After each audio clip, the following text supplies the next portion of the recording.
Hello, my name is Marcus. I'm the compiler of a collection of therapy quotes entitled 1001 Windmills of the Mind, a collection of advanced self-help quotes taken from philosophical, the psychodynamic, or the psychoanalytic perspective of Salvador, as I understand, referred to by some as philosophical medicine or narrative medicine, helping us to resume development, helping us to face our dysfunctional patterns which keeps us tied to the past.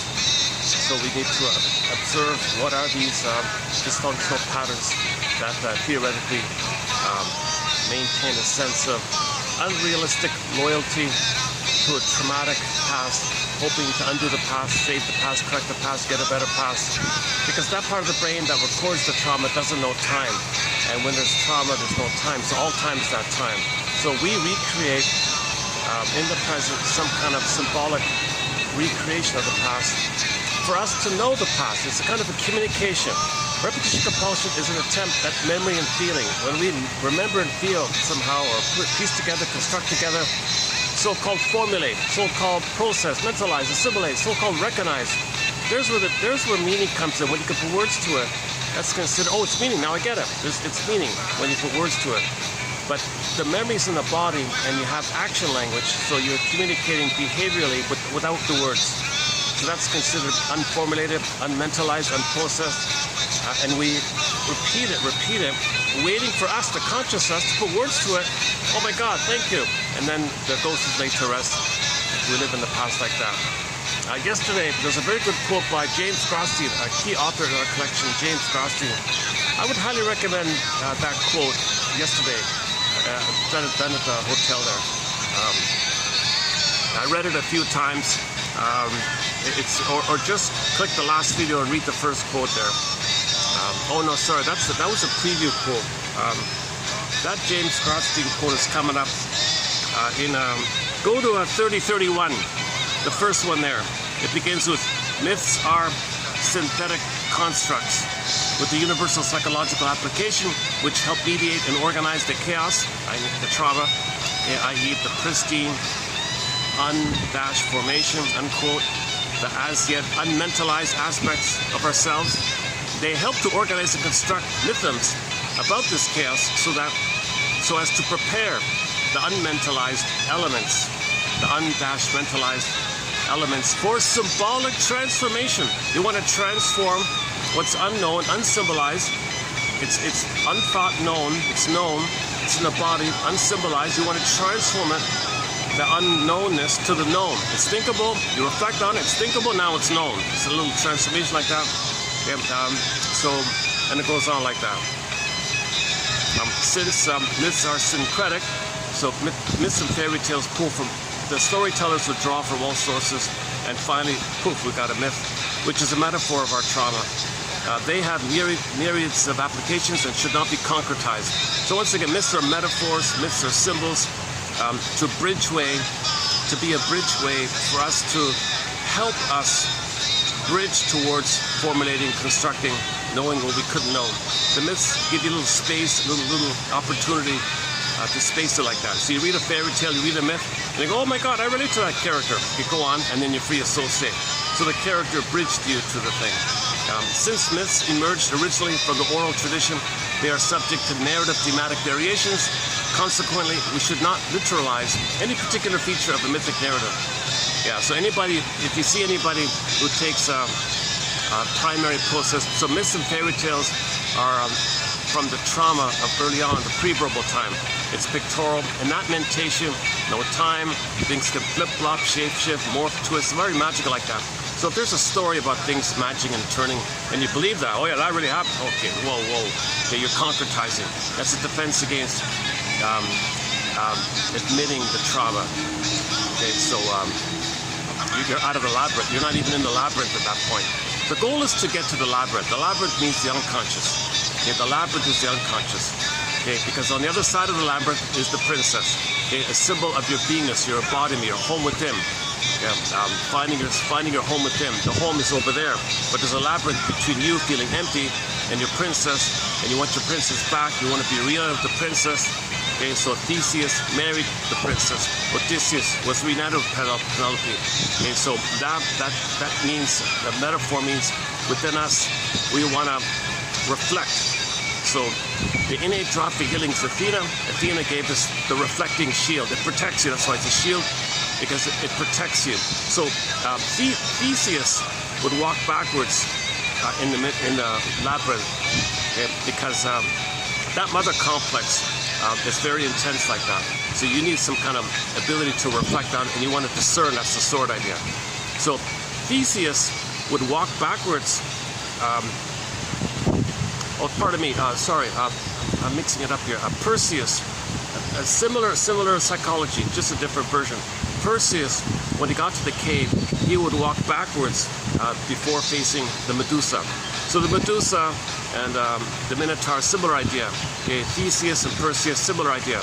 Okay, so the part of us within, the energy within that we're conscious of, that links, that we're conscious of the part of us that's trying to be a truth seeker, a healer. That's symbolized by the hero character.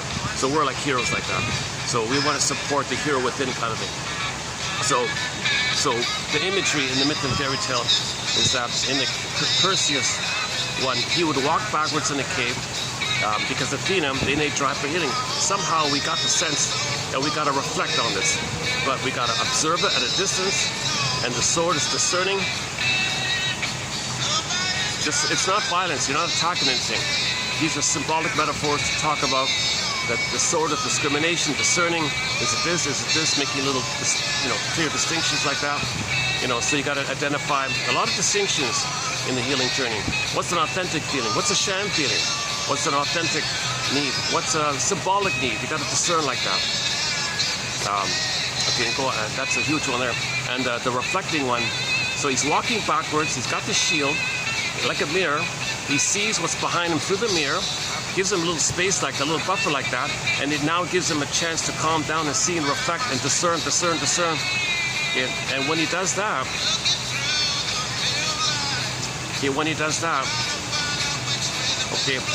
so in the last two videos, I spent some time on the Perseus one. But let's maybe continue. I didn't do the follow-up part, so here's sort of a bit of a follow-up part. It was a regular sword, right? And the shield was the reflective quality. So that's like the elementary kind of stuff. You got to reflect, discern.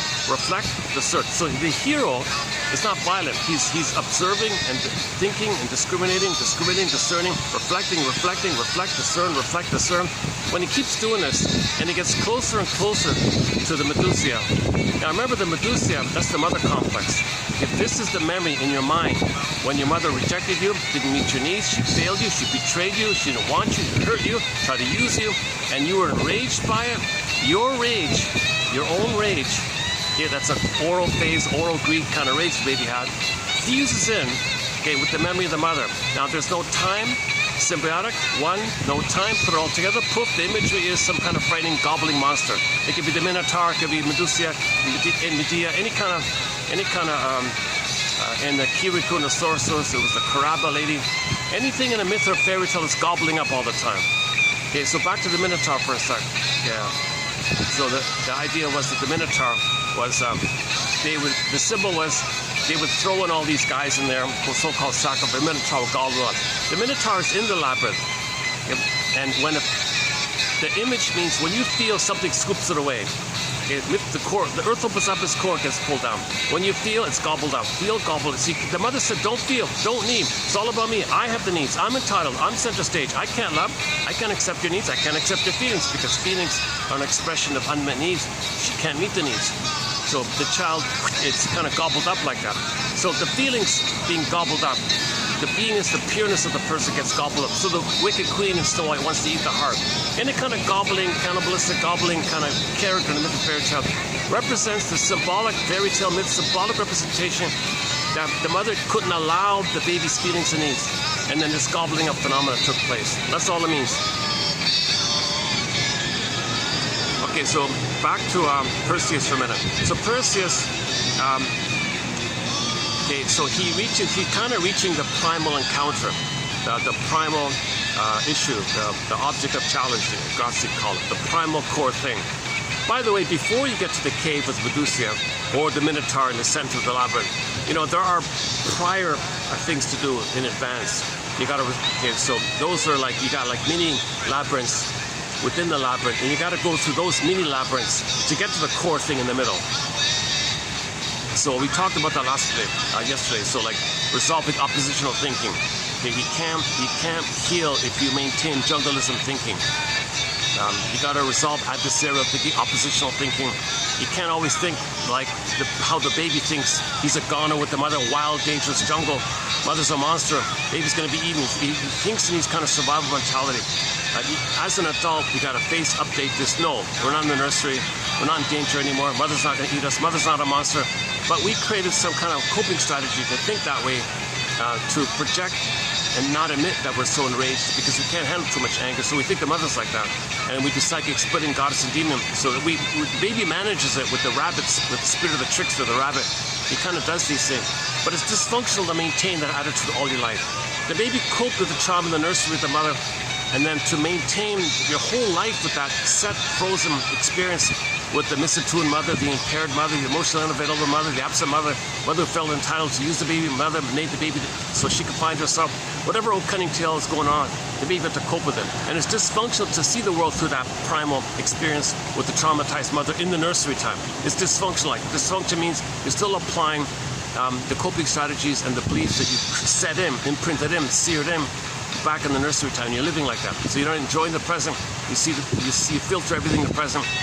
Or you transfer the script in the past to the present, or you infuse the present with the script and ignore the reality of the present and see the present as the past like that. So the present is called the presenting past or the presented past, or due to the compulsion to repeat, we transfer the past to the present and then symbolically reenact that past thinking we can get a better outcome like that.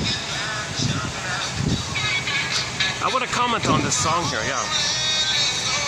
Yeah, I'm leading up to why I'm playing this song here. Just last second, just as I was leaving, I noticed I wanted to find some approximate song for Pegasus. So I'm leading up to the Pegasus. So hang on, hold the phone here. Nothing to do with Steve Miller, but I assumed it's a copyrighted. So I'm playing the original blues song of Jetliner by a guy named Paul Penna. I don't know all that much about him. I just discovered him literally like 2 minutes before I came out. So I just skimmed the thing. I didn't get the full story. But okay, let's hit the pause button on that point. I'll come back to Mr. Paul Penna, the blues singer, Paul Penna. Underappreciated guy. Gets barely any credit for the Jetliner song, which made Steve Miller a billionaire or whatever, or helped make him a billionaire or whatever. Nothing against Steve Miller per se, but he never once gave, from what I can tell, he never once mentioned his name. He never once gave any kind of thank you to him. This poor guy here is 20 years old, blind, born blind. The parents came from a plundered and pillaged island off the west of Africa. The parents were suffering. The country was plundered. The parents were suffering. They were poor and suffering a hardship like that. They managed to come across somewhere in the States, I don't know, Florida, whatever. I don't know, I didn't get that part. And then they had a kid, this guy here, Paul, and he was born blind. He picked up a guitar and sings a little bit and does blues songs. If anybody has blues, it's going to be this guy, right? The parents are suffering, the parents are traumatized, you lost your country, your parents are in pain, then you lost your childhood home references, and you come to, well, oh no, sorry, he was born in the States, right? But he was born blind, so this poor guy hearing about the parents born blind, like he's got the blues, man. This man, he's got the blues. If anybody's got the blues, it's Mr. Paul Penna. So he created a first album called Last Train. The name of his solo, I don't know if he had other albums or whatever, but he had one album called, his first album at the age of 20, a poor, impoverished, blind young man at the age of 20 created an album called Last Train, Paul Penna. And the third track on it is Jetliner. And he recorded it, so he gets credit, he gets writing credit, thank goodness. I don't know if he got paid for it properly or not. He probably got ripped off through some through some clause or loophole or something. Who knows? But anyways, somebody got a copy of his song. Said to Steve Miller, "Hey, Steve Miller, what this blues song, Jetliner? You know, it's very soulful, kind of soulful. This guy's a very soulful guy, got a lot of pain, a lot of emotion, very soulful. If we kept the soulfulness and co-opted it, okay, and then just put some fun, upbeat rock, pop rock to it. I've got some licks you can use. I've got some introductory kind of fun sounds you can use. Now try it out, will you? Get your band to make a rock and roll version of Jetliner." They did. Massive smash hit. They closed their concerts with it. It's considered, a lot of people regard that as their favorite song of his. Yes, he's got other good songs, Jungle Love and Swing Town and One Fine Love, is it? And Take the Money and Run's the big hit, another big hit of his. He's got other big hits and all that. Who knows? Maybe they're all covers as well. So in other words, Steve Miller's song is a cover. It's a cover. It's not his. It's a cover. It's a total cover. Word for word, it's right here, what you're hearing in the background. This blues song is the original. So it's a total cover. And I actually saw Steve Miller. I remember seeing him close up the concert with Jetliner. No mention of Paul Penna. No, I think 99% of the people don't even know. And Steve Miller people are impressed with him for writing Jetliner. And no one even knows it's this poor guy here.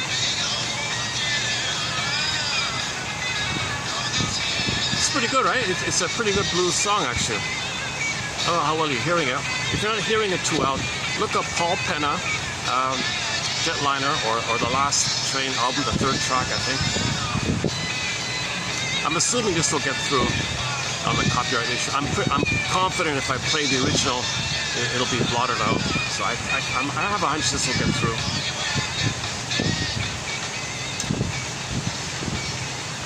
Hopefully it'll get through. My goodness. You know, actually, they might recognize the melody. Yeah, you're copywriting Steve Miller. Oh, see, that's not fair, right? That's really kind of sad. At least say I'm copywriting Paul Penna and block him for that reason. So at the very least, the name credit is there. I don't know if he got proper loyalties or not.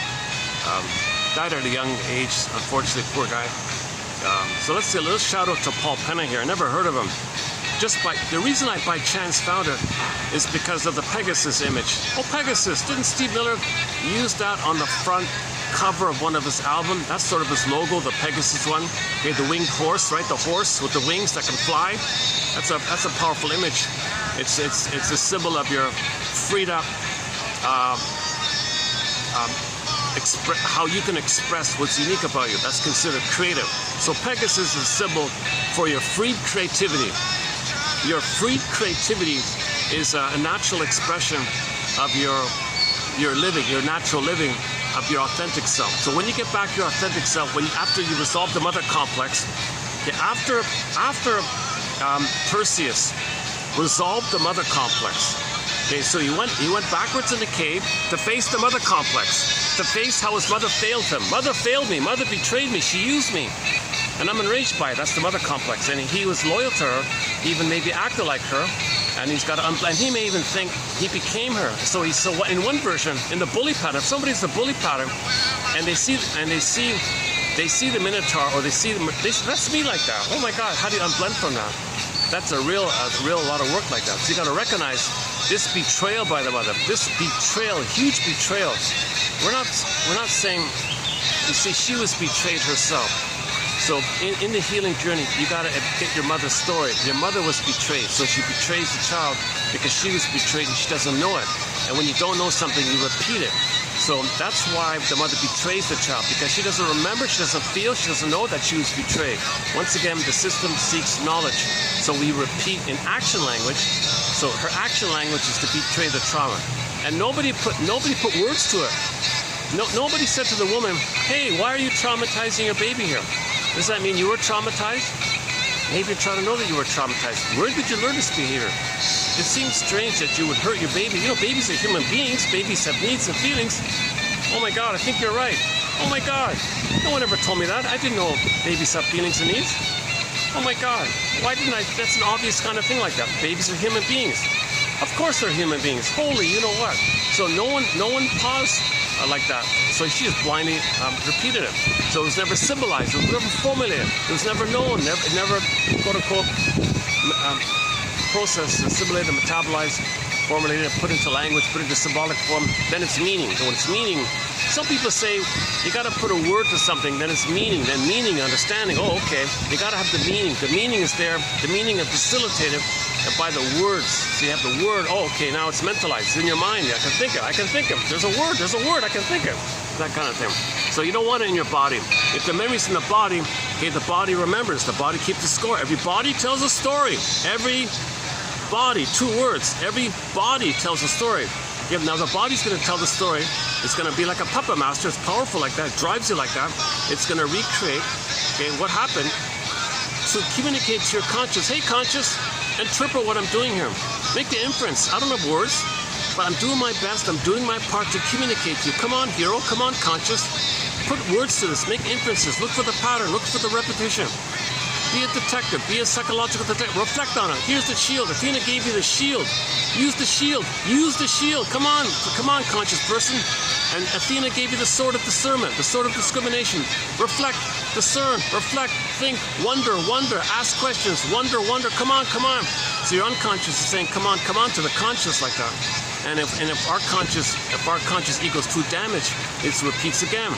Damage repeats again. So we gotta kind of, be inspired by psychoanalysis and poetry and literature and films and films that are called interpretive.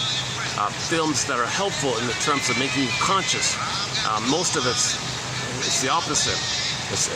But there's a fraction, there's a tiny fraction of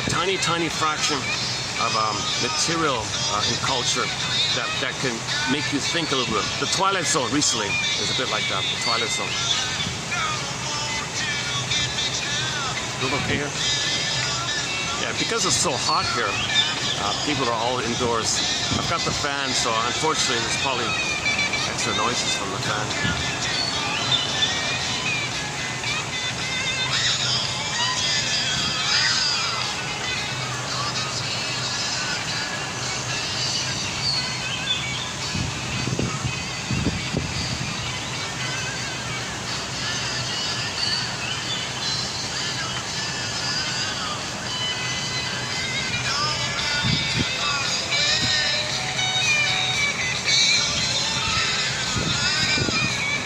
Let's go back to the Pegasus. So this is sort of, what I'm about to say now is sort of an added point from yesterday. It's a continuation of yesterday. I didn't want to, because that's sort of like, there's a lot of work before we reach the Minotaur, the Medusa. So let's focus on that. But theoretically, let's say you go through all the mini labyrinths. Okay, the guilt complex one, okay, the someday one, okay, you got to resolve oppositional thinking, discerning deceits one, okay, and there's a few other, okay, you got to study the rabbit and the duck and the egg. There's many kind of preliminary kind of things you face before you reach the Minotaur, before you reach the cave. So let's say finally you're Perseus and you reach the cave. Okay, now you got enough strength. Okay, you got to reflect. You reach the place where you can reflect. That's the shield. You can reflect. You reach the place where you can discern. Discerning is a big one. For example, when there are unmet needs, we spend our lives searching for symbols of the need. The symbol's not real. Ice cream is not mother's sweetness, but you're searching for symbol. Can you discern that ice cream is a symbol, that a person may be making ice cream a symbol of the real unmet need? They need mother's sweetness, soothing, comfort, missing. Ice cream, it kind of, it approximate. What we do with ice cream is we use it as an addictive trigger mechanism. A synthetic or ersatz imaginary, what if that were the breast? What if the pint of ice cream were it's not the breast, but we need something to fill in for the gap of a memory of where the breast should have been. There's no internalized mother in the mind, right? There's no memory of a loving mother in the mind. There's a gap there. So let's fix something to put in there just for the moment, just as a little fantasy or something. Okay, so that's ersatz self-object. It functions as an quote-unquote addictive trigger mechanism. Because if you can think for a minute, you're one with the mother. You'll trigger prior feelings when you were one of the mother, even if it was just in the uterus, and you felt the blissful oneness, you felt the serotonin, the blissful one, happy chemicals, okay, blissful oneness. So you felt the bliss, safe and bliss and all that. So you just brought up old chemistry by triggering up old fantasies. So a little trick like that. So the ice cream is just symbol. It's not real. But you notice the symbol and interpret it, that it's there because the real need is not met. So can you discern between the missing mother's love and ice cream? Simple discernment like that, right? You reach for the cupboard. Oh my God. Oh my God. Mother didn't come for me. I'm not physically hungry, but I'm lonely. I have no sweetness, no tenderness, no warmth, no soothing, no comfort. So you pause at the cupboard, at the freezer door or whatever, and just pause like that and reflect a little and discern between the symbol and so you got to have a practice of discerning.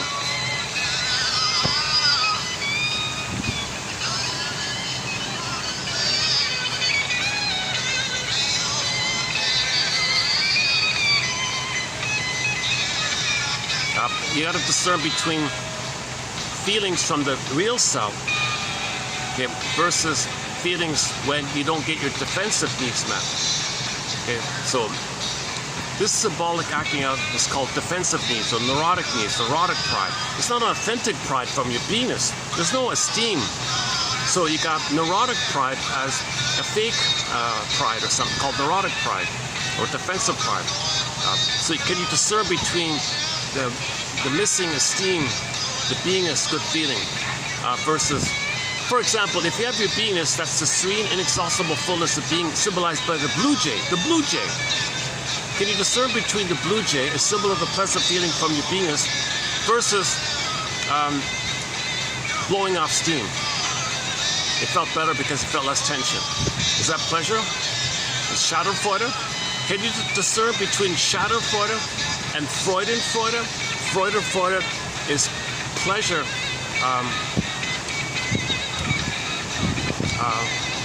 There's no envy or jealousy. There's just pleasure all around. But Schadenfreude is I only feel pleasure at someone's expense. So there's two kinds of joys: the authentic joy versus this pathological, disturbed, sick kind of joy called Schadenfreude. So can you do some kind of discerning? You always got to discern. In the fairy tale, it's when you divide the seeds. One fairy tale, the Baba Yaga, or the task was to divide the seeds, the edible seeds and the inedible seeds. And that's like a discipline where you discern which seed is the real, which seed is the sham, the fake, the no good. Discern. So you might have like a little thing that helps you pull it out or something. That's like, so the sword is maybe a little bit like a sword like that or something. So anyways, back to Perseus. He sees the cave.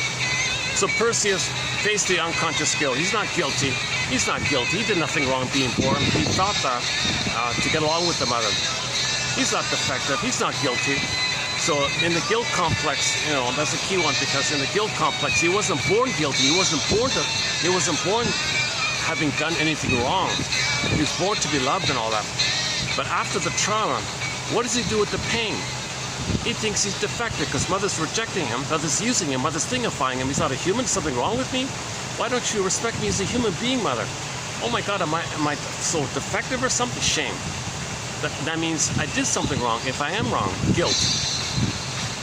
Now, or plus and or I'm in pain. Did I do something wrong? Am I being punished? I feel pain. Am I being punished? Guilt. Let me save the mother. Let me fix the mother. Let me cure the mother. He cannot. I'm guilty. He failed. The accuser. Did you save the mother? No. Guilty. Did you save the mother? And so on. You got the memory of the inner critic. Did you save the mother? No. You can't be yourself. You can't be happy unless you first save the mother. I'll try to save the mother. I'll try my best. I'll be loyal to her. I'll mimic her. I'll do what she wants. I'll comply. I'll be hypnotized. But did you save her? No. You can never save her. No baby can save a traumatized giant. From the baby's perspective, the mother's the giantess in the nursery kind of thing. So he's got all this shame and guilt like that. He wasn't born with it. So you got to face the labyrinth of the guilt complex, to borrow a phrase from the film Spellbound. Okay, and then there's someday one, and then really shaming others to communicate that your mother shamed you. Really, you can do that again and again. And you have 20 lifetimes doing that. It's never going to translate to a magical time machine appearing, taking you back to the nursery. Mother says, sorry, let me do it right this time. But you got the someday, relentless, someday, timeless, eternal, someday, forever, because there's no time in the brain. That amygdala does not know time. The unconscious does not know time. Double self, the secret self, the shadow self, the one who walks with you, the unconscious system does not know time. There's no time in there. So all time is not time. That's why you can do it forever. That's why they say forever. It's called timelessness. So, some people think in the someday idea, well, Mother shame me. Let me show her up. Let me expose her. Let me tell the world what she did. I'll be her. Others will be me. I'll shame them the way my mother shamed me, as if to say, look, world, look at what my mother did to me. Where did I learn this from? Who taught me this? I want to expose her. I want to reveal it. Who's he talking to, right? He's just angry. He wants to show up when he's angry like that. Plus, insult to injury, the person who just shamed, he thinks suddenly it's his mother, he's angry at the one he just shamed. So now he says, look at that. You see how I shamed somebody and then I hate them? That's me. Mother rejected me and she hated me. She thought I was her mother and she transferred her mother onto me and she hated her mother and she used me to fill in for the mother. She hated me. So this is messed up stuff, right? So a person's gonna have 20 lifetimes being cynical and hating people, hating vulnerability or hating the human side of, quote unquote, human side of being human, and then shaming and hating him. It's not gonna ever correct it. There's no time machines like that. You gotta have Athena gave us a reflective device called a shield that reflects. We gotta use it. Athena, okay, nature, the meaning, Athena is a symbol for innate drive for healing. The innate drive for healing. It's built in with nature, built in with evolution, that if something's wounded, we're trying to heal. So the personification of this healing spirit can be Athena. So Athena gave Perseus, gave the reflective device and the discerning device called the short. It's not violent. Don't interpret pop culture to this. Don't use video games or films and TV. Like don't interpret. You're missing it like that. That's why I got it's just symbolic of how do we face the Medusa? How do we face the Minotaur? So the Minotaur and Medusa, it's a condensation image of your mother using you and your rage at her. And this motif, this gobbling monster, can take so many forms. It may be with Medusa, mother looked at the baby in such a cruel way or something. So maybe mother had a very negative look on the child or something, so you can't look at her like that.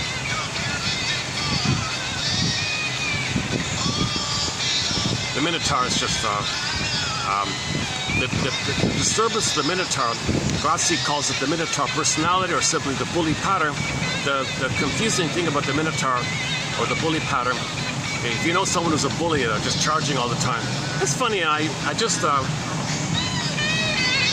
that thought on my way here. I just peeked into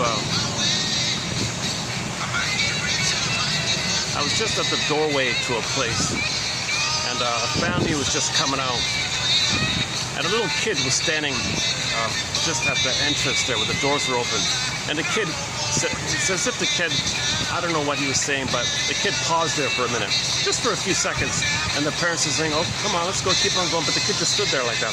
So I kind of just stood to the side, just waited a few seconds to let the little drama unfold or something. They just wanted to give the kid a little time.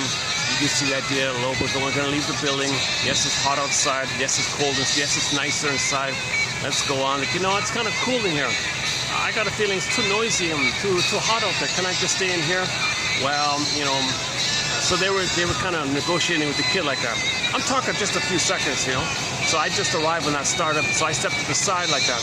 Now I didn't know it, but just behind me there was a Sherman tank barreling down. And holy, unbelievable. He just like barreled through all of us like bowling pins or something. And I'm like, I started to the side. The family was started to the side, and the father had to like pull the kid, and the kid was crying. And the aggressive Minotaur personality, stock, very huge body armor and very intense. Everything's frozen in his body, hardened. You know the deal, right? Frozen shoulders and He didn't care. You're in my way. I don't care. I'm gonna bury it. And he's much bigger and wider and bulkier and fatter and all that stuff. I thought, oh, there's the Minotaur. There's the Minotaur person. Sorry, he's a human being with the Minotaur personality. So there's no empathy for others. There's no respect or feeling for others, because all feelings are given to the mother. He became the mother who co-opts his feelings. He has no feelings for himself or others. He's the mother. Okay? Now, the original setup is that the baby had needs with the mother. Mother said no. I can't see your needs, I can't see your feelings. I'm Mr. Two and I'm out of two. It's all about me. Wicked queen, mirror, mirror on the wall. Who's all about? Who's entitled? I can't give. I gotta receive 24/7. Being a narcissist is a 24/7 job.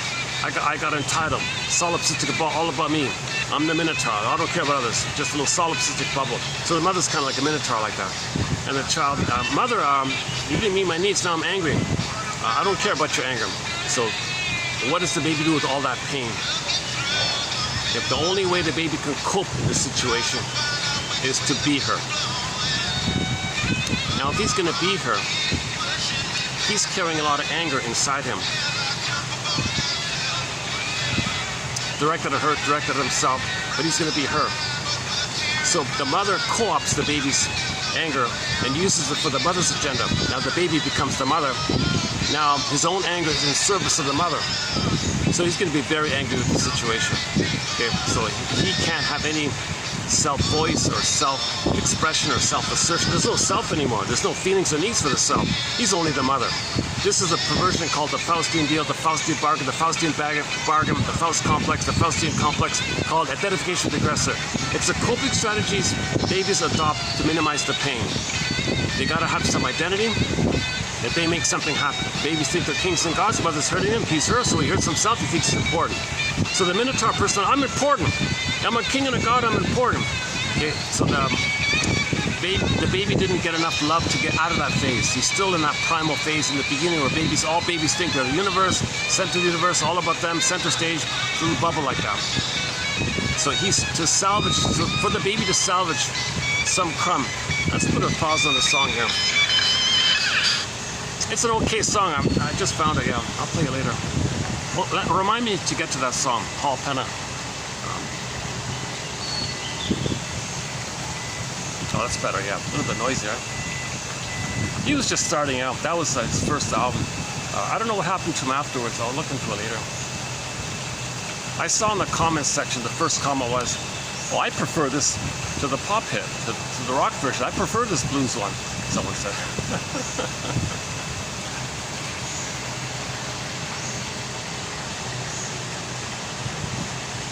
Yeah, okay.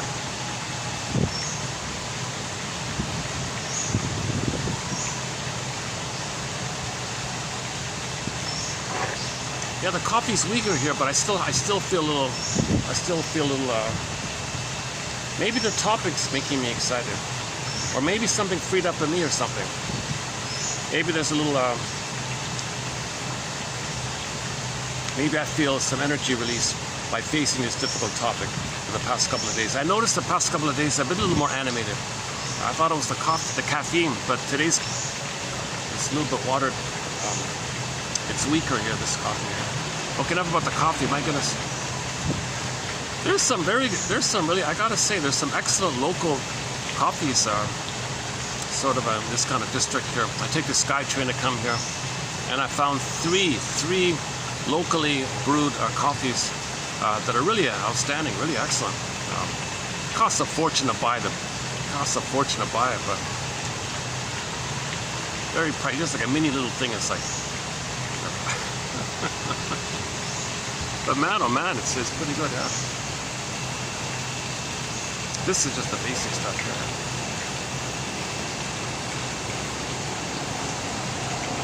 When I go to the park at the other. You can hear the SkyTrain behind me when I go down that way. When I get to the park, I can get the good coffee over there.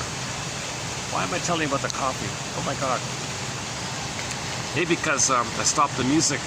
I feel a little transition. I got to get used used to it. Let's go back to Perseus for a minute. So after the preliminary work, there's a lot of work. We're talking like 20 years at midlife to do this. So finally, maybe, in your 60s or something, I don't know. You're ready to face the Minotaur, okay, the Medusa. You're ready to face and finally face this truth issue which you've been in denial of your whole life. It's painful. This is the hardest thing to do. How do we understand and reflect upon why mother failed me? Why did she betray me? Why did she feel entitled to use the baby and to serve her? Enter the poem by Anne Sexton. The mother said, I made you to find me. I didn't love you or care about you. I thingified you. I wanted you to be a symbolic mother, an ersatz imaginary mother, baby, and you're going to take care of me. I'll brainwash you and hurt you. I'll crush your knees. I'll crush your spirit, eat your heart. Spiritual heart, I'll eat it, gobble it. My angry thoughts, it's a poison comb. My rough handling to control you and make you submissive and make you dependent on me and turn to me. Okay, that's the laces. And all the stress in me, all the cortisol in the breast milk, or the powder stuff, that'll be the toxic, that'll be the poison apple, right? The rubber nipple, the powder stuff, kind of like the poison apple, almost toxic kind of thing. So the mother said, I'm desperate to find myself. All dysfunction is an attempt for people to find themselves. Who am I? They've got to find themselves. So they want to resume development. They want to pick up where they left off and see if they can carry forward. But they're frozen. There's the thorn idea. So you got to lift the thorn, so to speak. Then you can develop. You can't try to develop with the thorn still there. Enter the film Kirikou the Sorceress for that. So the mother, anytime the mother uses the baby, or in the Fairbairn's line is very simple. Anytime the mother does not treat the baby like a human being, that's the source point. Okay, then the baby's rage at the mother, no time, fusion, self and other are one. Okay, mother-infant dual unity, pair unity, symbiosis, undifferentiation, merging, participation, mystique, unio mystica. This kind of two is one kind of thing. So you got these two energies going on. Okay, this child's mind and the mother's mind. It's kind of all blurred up for the baby. And in the baby's mind, okay, whatever the mother's doing, he's going to react to it. And in his imagination of the memory of it, it's going to be the monster. To reflect his rage, his oral greed, puts it in with the mother, and poof, there's a Minotaur, wicked queen. And take your pick. Okay, the guy with the horns. Okay, the guy with the horns, the Minotaur. It could be Diablos and Ahriman and Beelzebub. In the Twilight Zone, Howling Man, they had a list of names for this. Any kind of symbol that's in rage and gobbling. Okay, take your pick. Karaba in Kirikou the Sorceress Karaba. Or anything like that. So like in the Minotaur one, they would always say the image of the sacrifice of the young man, throw them in the Minotaur, gobble, throw them in, placate the monster, throw them in, throw them. If that just means in our daily lives, we're ignoring our feelings, we're betraying our feelings, gobble, gobble, gobble. So the Minotaur within us is gobbling away our feelings.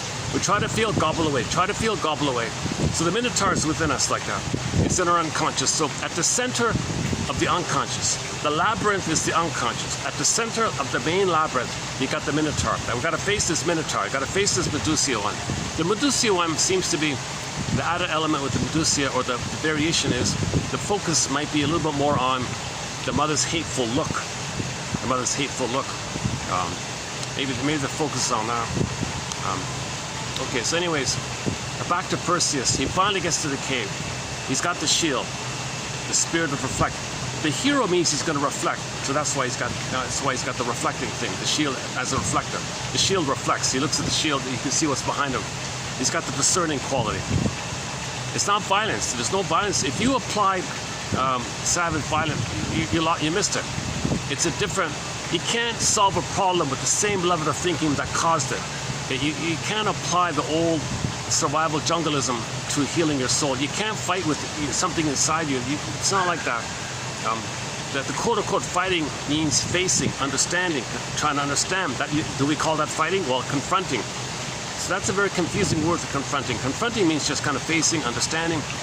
But in pop culture, we use confronting. Oh, it's a confrontation. So it's not like that. It's a different kind of confrontation. It's a different, the feminine idea. Okay, so Perseus finally reaches the cave. He's going backwards. He's going to face the mother complex. He's going to face the memory, the feeling that, oh my God, I was so enraged. My mother was so bitter and enraged. You got my rage, my mother's rage, her entitlement, my rage, my unmet needs, her unmet needs. Oh my God, there's some kind of monstrous image like that. And it's a condensation of how the baby felt and the memory of the mother. And he may have identified with her. He's got to unblend with that. He's got to discern out his feelings, what belongs to him, what belongs to the mother. That's a key one. If he can discern out what belongs to him, what belongs to the mother, okay, at that point, that discerning, okay, again, don't, oh my God, don't concretize. So the story says, oh, Medusa was, he dealt with Medusa or something. That means he discerned the two. Okay? Now, when he discerned the two and unblended, then Medusa was a goner, right? Now, when Medusa was goner, okay, out of the energy for the person was released. So you got the twins. Medusa was pregnant, she had twins. So you got Pegasus, okay, and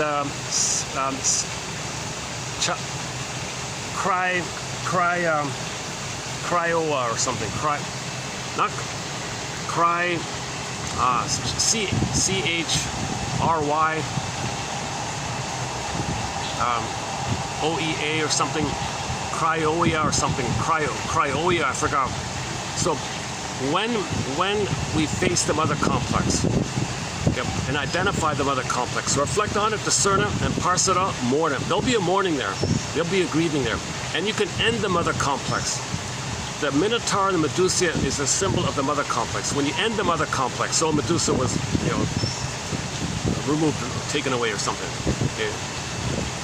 Don't focus on, don't concretize anything in the myth and fairy tale. It's all metaphorical. So Medusa comes to an end, put it out. When Medusa was, so in the myth and fairy tale, when there's a quote-unquote death or something, that's just some patterning dies, some attitude dies, some perspective changes or morphs. So there'll be some kind of transformation like that. So in transformation, you know, we don't say the caterpillar died and he became a butterfly. Just something transformed. Caterpillar, chrysalis, butterfly. Nobody says that the caterpillar died or somebody attacked the cat. You know, so there's some kind of transformation like that.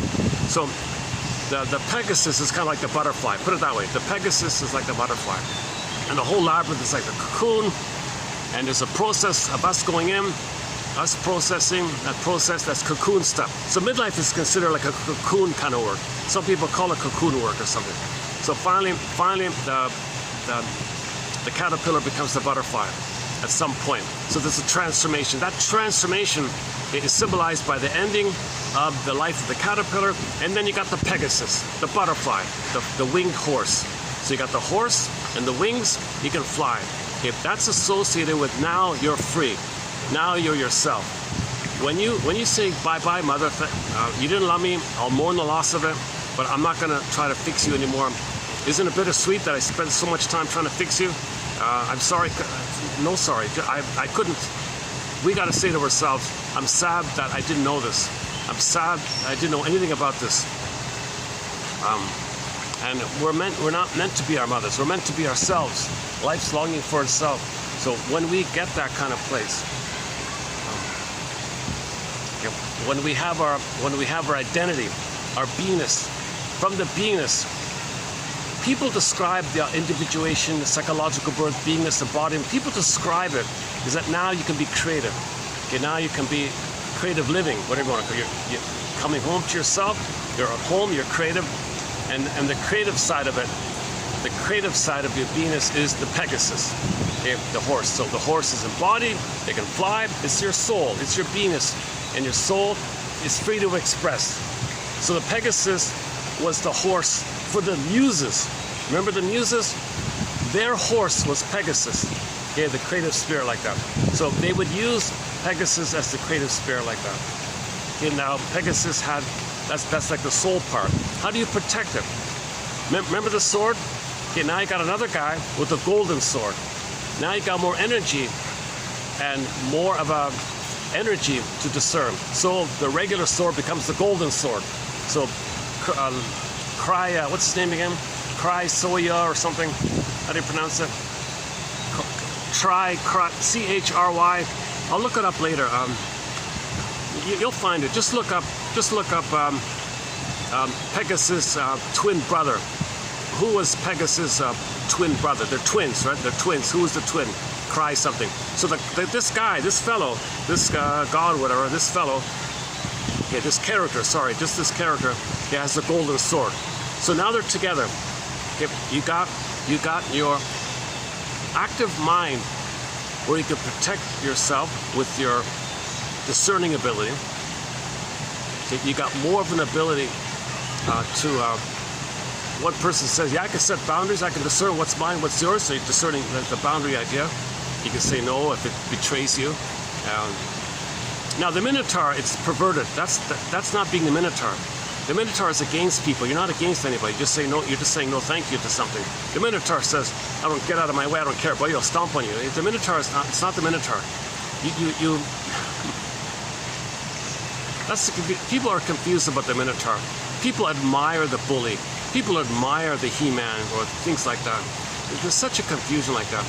The sadness about the bully is that the person who's the bully has no personal agency or assertion against the mother. It's all gone. It's gobbled up by the mother. He becomes the mother. He's acting like the mother, co-opted his own soul and his own feelings, his anger at her. He becomes her, who co-opts the person's soul, uses the baby's anger in service to the mother, and he becomes that mother with the baby's anger. He's got no self. He's got no identity. It's a perverse kind of thing. So out of the rage of that, he becomes like the Cyclops, narrow focus. All he's got to do is look around, and out of the rage, all he's got left is being like a like I saw earlier, just a bulldozer kind of thing. All he's got left is constant aggression. Get out of my way, get out of my way. Or all he has is everybody bothers him. Everybody's the mother. He's angry at everybody. He's not angry at his mother because he is the mother. So don't admire the bully pattern or the Minotaur personality.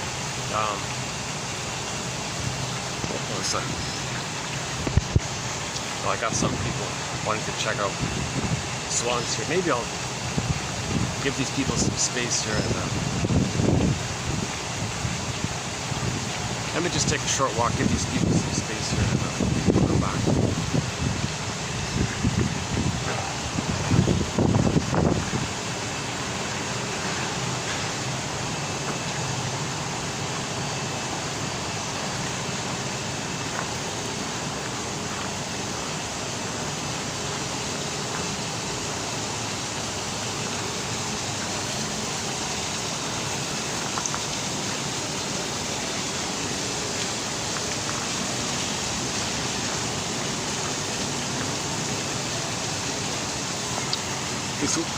Okay, so where are we? So we faced the mother complex. We admit that mother failed me. Why did my mother love me? Get her story. Bruce Springsteen, Toronto, Independence Day, introduction. You start off there. Rosanna Deerchild's quote. The more I learned of my mother's story, the more of a person she became. So that's three-dimensional thinking, broader thinking, third side of the coin thinking. See the two sides of the mother. She's not an either-or. It's not an either-or issue. She's human, but she's wounded. It's a both and. She's human and she's wounded. Both and. Okay, you got to get a both and. That's what Baba Yaga. That's why Baba Yaga appears. Before you get to the Minotaur, Baba Yaga appears and says, "Can you show me both and? Or do you still think in jungleism terms? My greedy or greedy, either or." So she won't let you pass, kind of thing, because she's protecting you. In that sense, she's protecting you.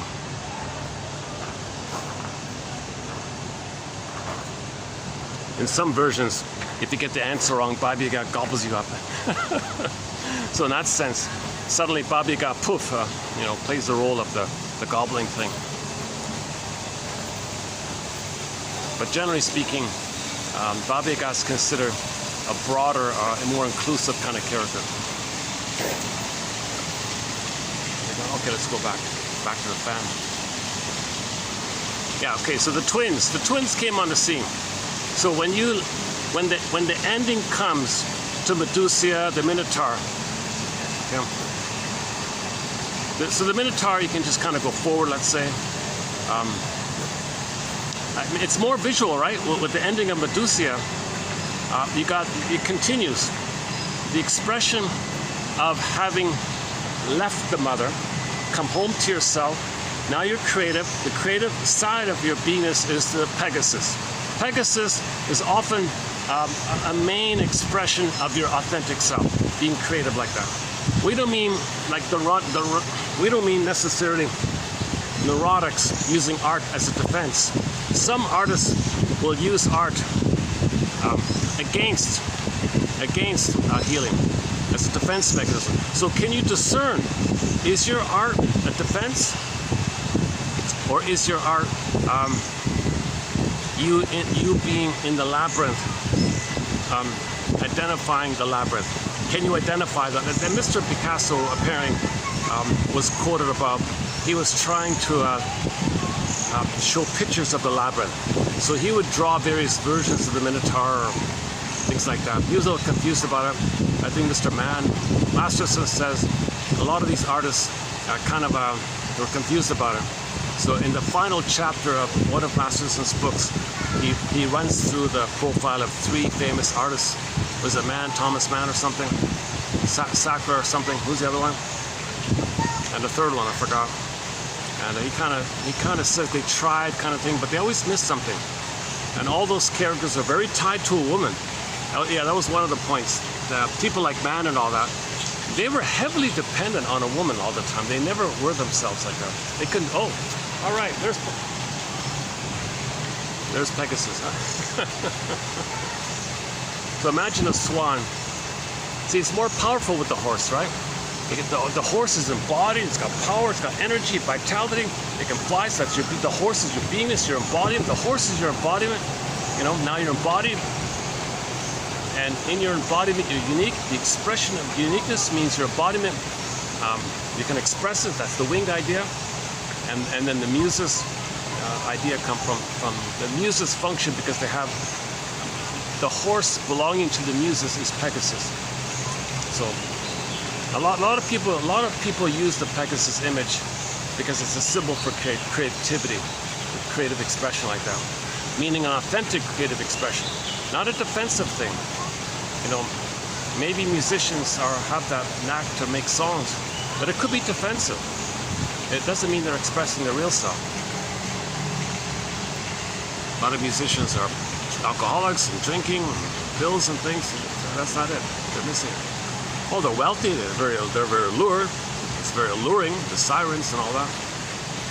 So they're not applying their talent in the service of healing. They're just allured to making money, thinking the money is symbolic. Getting more money, that's symbolic. That's the false belief where you're not even aware that money isn't mother. No, that's mother. Give me more money. That's mother. Give me more money. That's money. Give me more. Greed, oral greed. So they may use their talent in that kind of area. So they're kind of missing it like that. Although who can blame, I mean, who would refuse a chance to make money if they have a talent and someone says, yeah, just entertain people, don't inform people, don't enlighten people, don't educate people, just keep people fantasies, whatever. Music triggers the time of the rocking in the uterus, so just be rhythmic, make it sound nice or something. Just have a kind of a rocking feeling. People get the chemistry of the fantasies of when they were rocking the uterus. So people are addicted to that. So music is kind of all over the place, right? That's just one theory about that. I'm not fully sure about that. I have a huge soundtrack. We have a huge soundtrack here as well.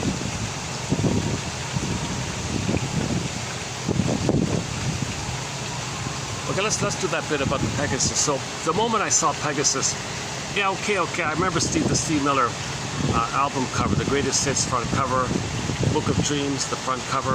Is that right? The Greatest Hits front cover, something like that. The Pegasus. So as a kid, I saw that Pegasus image. Maybe that's the first time I saw that image. It was from there or something, 73 or 4 or whatever, early 70s. A little strange. What does that mean? I never understood it, right? Well, it's a mythological character. It's Pegasus. Oh my God! Oh, I see. So Pegasus is the natural byproduct when you say, Mother, I understand what happened, and I know you wanted me to save you. I know you needed me. I can't do this anymore. I gotta be sad for myself that I never had a loving mother. I'm gonna be sad at all the time I spent like this, the loss of life like this, the emptiness I felt, and my defense of cloaks and camouflage and excuses, and I would blame others, thinking I would hate others, thinking they're you. What a delusional, what a waste doing this. I'm real sad like this, but better late than never. So I'm gonna, I'm gonna be myself now. So when you be yourself, come home to yourself, your beingness, okay, now you're considered to be creative. Creative living, when you have your creative self, meaning your authentic self, your true self, your embodied self, your beingness self, the yin, the shakti, the feminine principle, the princess. So the princess comes back. Okay? The maiden king was a swan. She came back to the princess, the maiden king. Maiden, beingness. So the maiden would be like the Pegasus, and the king part would be like the guy with the golden sword, maiden king. So the guy with the golden sword is the masculine doing from your being. When you have your being, your doing is normal. Okay? So it's together, maiden king, maiden feminine meaning being. Okay? Think about yin and yang, or moon and sun. Okay? Moon and sun, or yin and yang. So they're together like that. You need them to be together. And if you have your beingness, from the beingness, the maiden king, when you have your beingness, when you have the Pegasus, at the same time, you're doing the active side of you, the expressive side of you, the active living side of you comes from the beingness. Because the invisible source of your creativity is invisible. That's like the moon and the night and the beingness and the yin. There's your source like that. And then you express it with the masculine area. So you feel something and you draw a painting. And something like that. Then you got the yin and the yang. The feeling is the yin, the drawing is the yang, the yin and the yang. Huh? And the yin is the Pegasus and the yang is the active kind of thing. Okay, Rapunzel comes back. Snow White comes back. Okay, all these characters, the feminine comes back. The marriage takes place. So the fairy tale, when there's a marriage, that means you came home to yourself. Self, authentic self. The beingness is your home, your authentic self. Your soul. Snow White's your soul. So your soul came back. Okay, without your soul, you feel empty. What's you're doing? It's whack. Woodman's line is the wounded feminine leads to the distorted masculine. So you want a healthy, you want a feminine, then your doing is normal. So then I quickly saw that this morning. Yeah. Oh yeah, Steve Miller. Yeah. Let's pick up. Still. Wait a minute. Let's pick one of the songs here, just to celebrate the image of Pegasus on the front cover. Oh, I'm sure it's all copyrighted. Usually the most famous stuff is copyrighted. But I just thought, well, let's just pick one and let's see if there's a cover of one of these songs. So I just randomly picked, what about that one? The Jetliner one. Sort of I remember he closed the concert with, let's try the Jetliner one. Let's see if there's a cover of it. So I just typed in cover of Jetliner and poof, original. Oh, there's the original. There's an original. You mean Steve Miller's Jetliner is only a cover? It's only a cover song? There's the original? Well, let me hear the original. So this is the original here.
family did a lot of traveling. He as a kid, being sensitive and wounded, probably picked up the feelings the parents had leaving the hometown, you know. So he probably has, and he probably moved around a lot as a kid, and he's blind, so he's moving around. And one day he takes up his first flight or something, and he's describing, oh, I'm on a plane here. Whoa, wow. Geez, don't take me too far home. I have all these, I never have a home. Don't take me too far away from my home kind of thing. Oh, jetliner, just a simple song like that. So he's kind of describing the conflicted feelings he has about leaving any kind of home. He never has like a proper home. The parents never had a home. Place was plundered. They had to escape. Now they're trying to settle into a new place, and maybe they moved around a lot. Now he's on a plane. Oh my God, jetliner, don't take me too far away from my home. So he's talking about his personal ambivalence about where can he have a home kind of thing.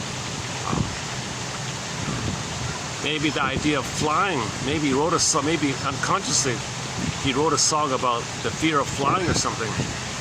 Because maybe the parents were afraid of their life, what kind of life they're going to have. Right? The parents. I don't know the parents' story exactly, but Cape, what's it called? Cape Verde, is that right? A little island off the continent of Africa, sort of west of it, somewhere like a fair distance. Most of these islands are pillaged and plundered. People are given immense poverty, immense cruelty and poverty inflicted on the locals to plunder the place. Really sad like that. People barely make it to 55 or 60, and he passed away at 55. He actually passed away at an early age. A lot of people in these plundered places don't get nutrition or food, or live on $1 a day or something. And very cruel, the plunder system. And we glorify the plunder system. Oh, hey, that's so great. Look at these pillagers and plunderers. Oh, let's celebrate them. You're creating suffering and misery and poverty for so many people, like 80% of the population, basically. Oh, aren't they great or something? In the name of pillage and plunder. So there's like a little bit of a context for why a mother might have a hard time, and why a father might have a hard time providing a safe environment for the mother to nurse the baby if there's noise and pollution all over the place. Oh, here they come. Here come the swans. Hold on a second. Oh, there's some people there. Let's see if we can get the swans. Here are two of them. Here.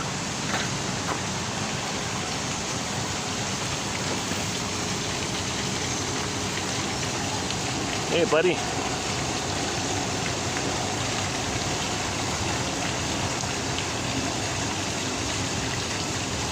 And there's your buddy.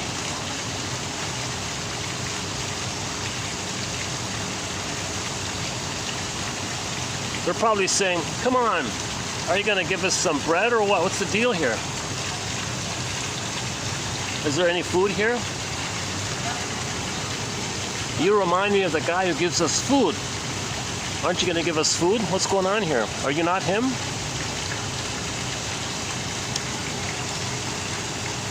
Oh, there's the famous heart scene. Look at that. Yeah. And off they go.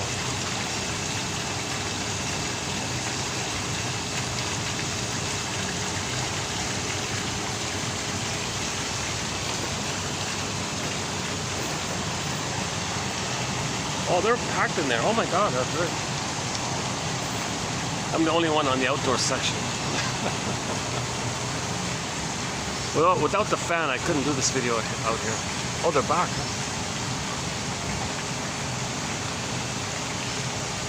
When I come here, it's the swans in the park. I get the stray cats.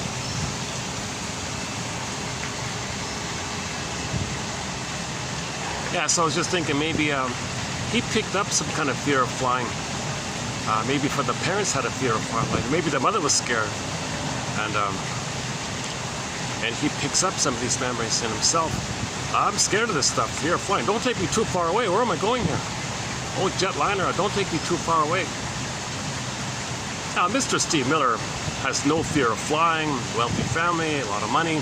So he's parroting the lyrics of a traumatized person. And he never once thanked I don't think anybody knows that Jetliner is a cover. That Steve Miller's famous Jetliner song is a cover of what you just heard a minute ago. Yeah, Paul Penna's a blues version, the original. Unbelievable. You'd think he'd do the opposite. You'd think he'd mention it every time. You'd think in every concert. I want to thank Paul Penna out there for writing this song. He does a blues version of it, and they should even play it in the concerts. They should even play at least like a film clip, like a sample. They should have a screen where he plays like a. Hey, hang on a second. You know, there's only one live. No, maybe there are others. I don't know, but there's one live. I noticed one live. Let's see if we can dig it up here.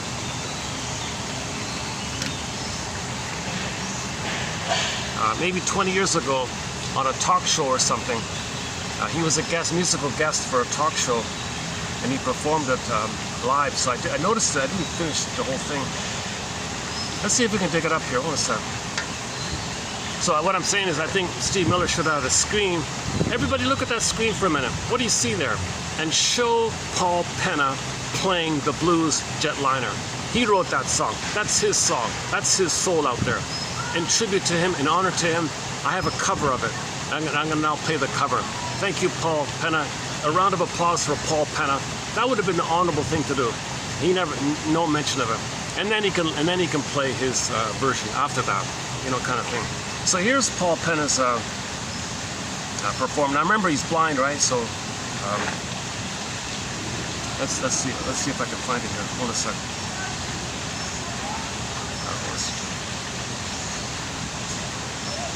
Hopefully it's not copyrighted.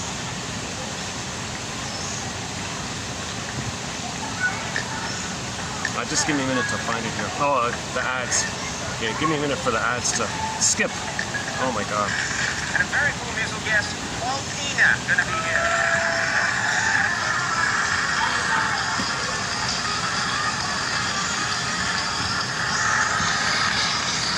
Alright everybody, we are back.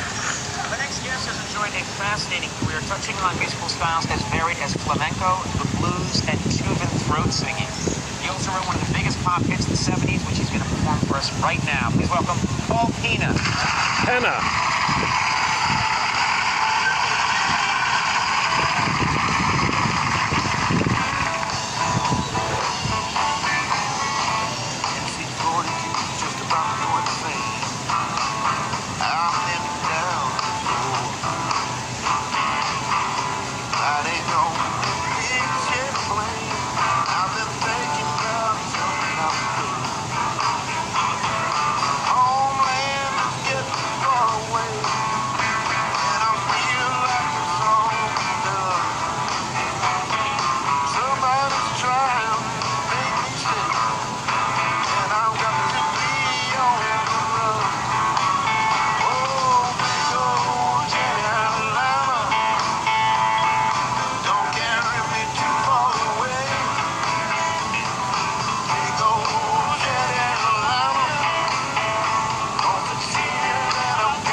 Yeah, that's his line.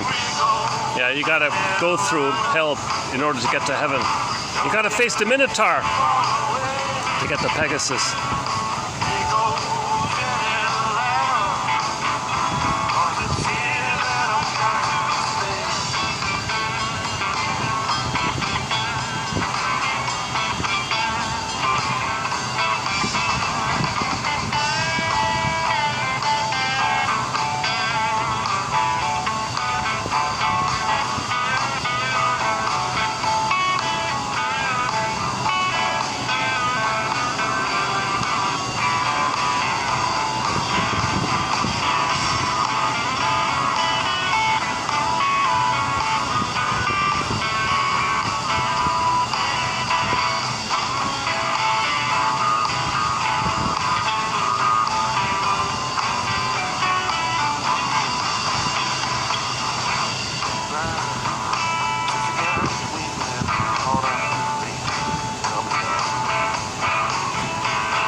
was that Bruce Springsteen's drummer in the background?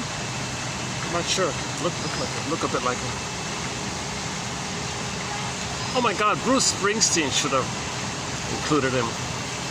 Brought him on stage for at least 1 or 2 songs. My God. Yeah, real talent there, I think. Maybe there was some covert campaign against him or something. I don't know.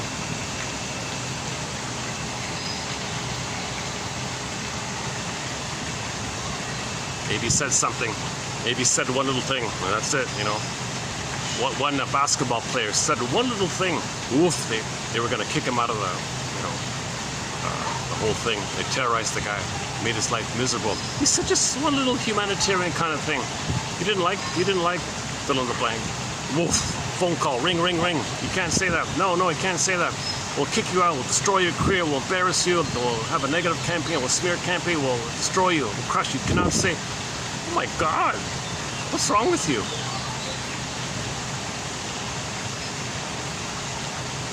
I just saw that. Yeah, I just saw that yesterday.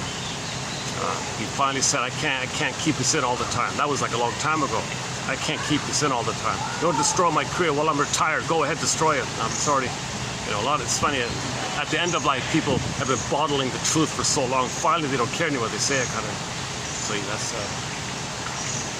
so-called death confession. The shrinks call it the doorknob moment. Like when I read this a couple of times. The clients in the therapy room. I haven't done this therapy process. I just read so much about it. I'd love to do it now that I know more about it.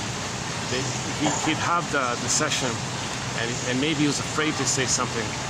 And just as he's leaving, the hour's up or whatever, he's got his hand on the doorknob, opening the door with the doorknob.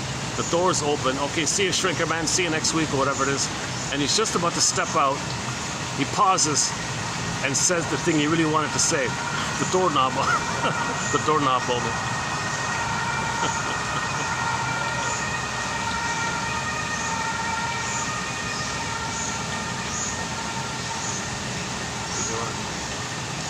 Okay, there's a young couple just near me here. Maybe I should.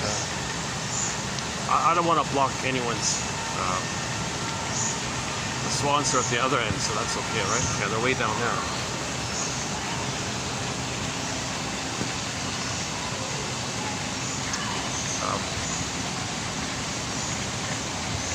Actually, he has one song that sounds a little bit like Fire and Rain.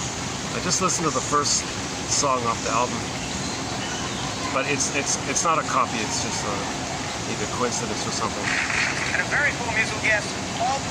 If you didn't see that video, maybe it was copyrighted. If you didn't see it, I tried to play a live version of Paul Penna playing Jetliner, the original Jetliner. Made famous by Steve Miller's cover of it. Okay, enough about that. Yeah, but anyways, this all came about because on the front album, the Pegasus, there's a nice picture of the Pegasus, the winged horse. Actually, well, let's hang on a sec. Let me since I'm online here.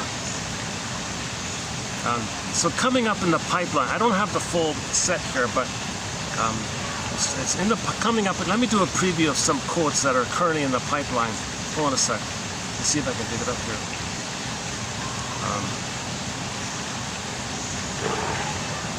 Docs, okay. Still getting used to this thing.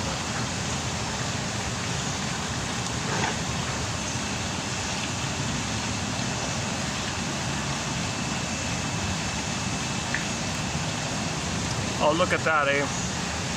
My thing expired, so I can't show it.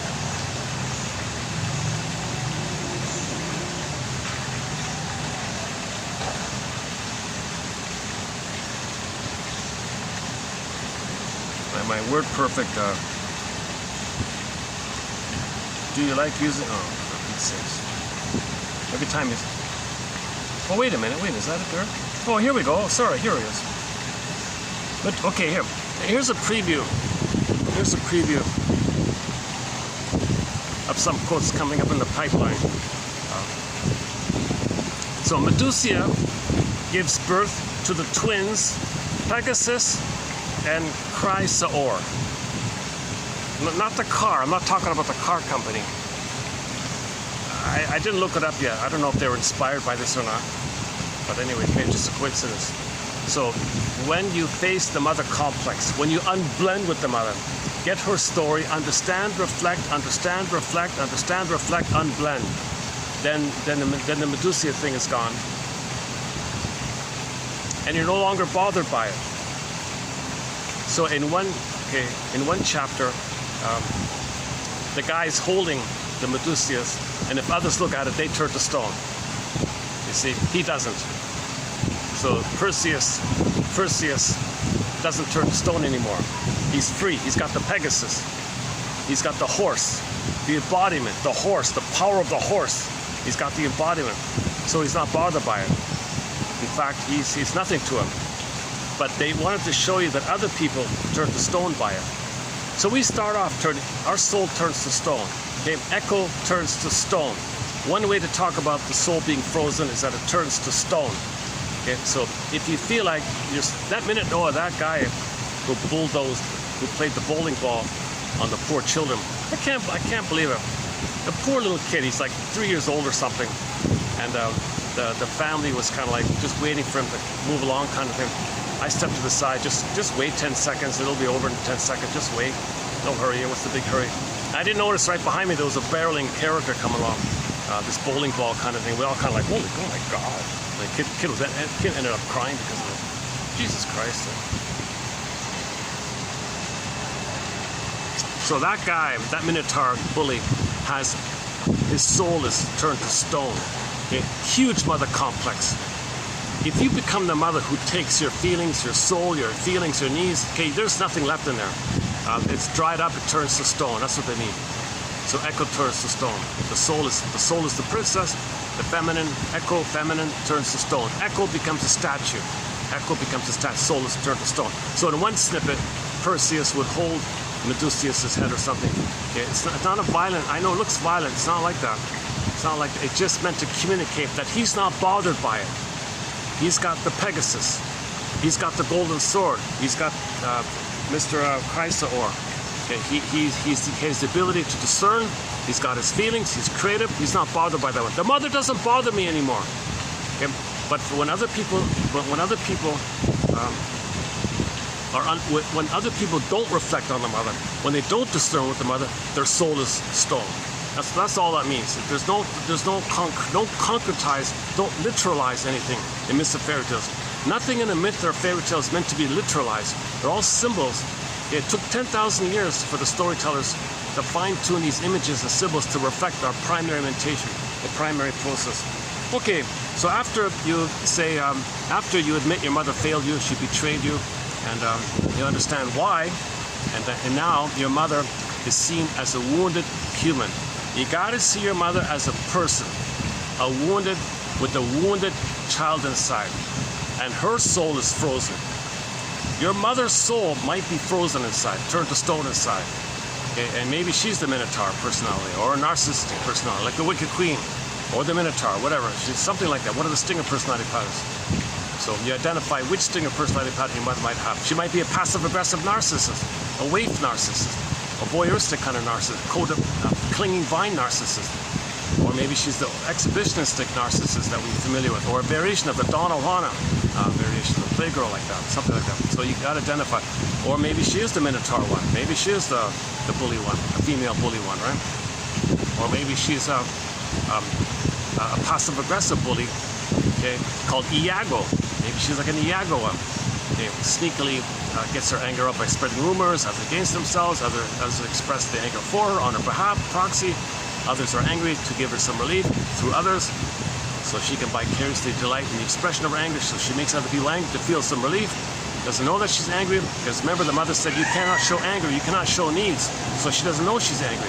So if the mother has an Iago personality pattern, you see, she has a very, very deep passive-aggressive dynamic going on, as discussed in the past 7 videos. So we just finished 7 videos on passive-aggressiveness. I highly recommend wading through that material. Okay, 7 videos, and then there are 3 earlier ones, all in 10 videos. And the mission statement yesterday in the mall and the hotel was to read those 100+ quotes, should you choose to accept it. Just one more thing. When you're talking to a passive-aggressive personality, one exercise is to do some kind of Columbo kind of thing.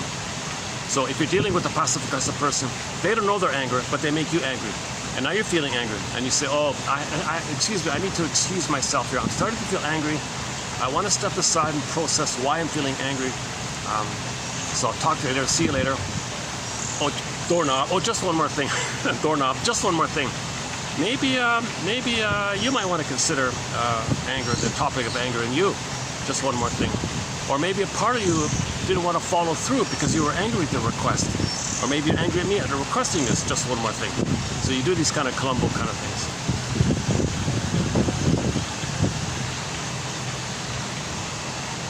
Uh-oh. What just happened here? Uh-oh. Oh, did I lose it? Oh, son of a gun. Hang on, hang on. I'm not used to this new thing I have here. Oh, son of a gun, what happened? Shot it. Oh, you gotta be kidding. Hang on, hang on. Oh, son of a gun, no way, no way. Did I lose it? Hold on, hold on, hold on. You gotta be kidding. Now, hold on a second.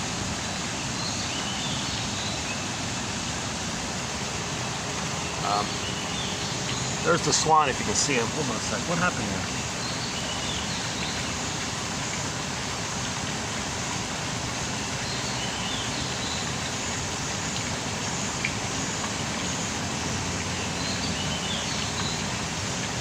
Oh, you gotta be kidding.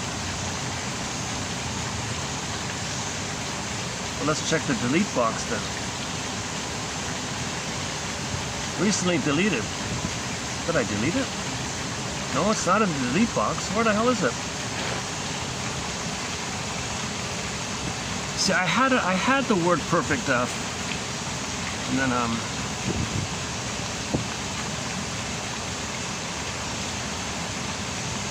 recent. Yeah, okay, recent. Where's the recent one? Recent. Oh, that's not it.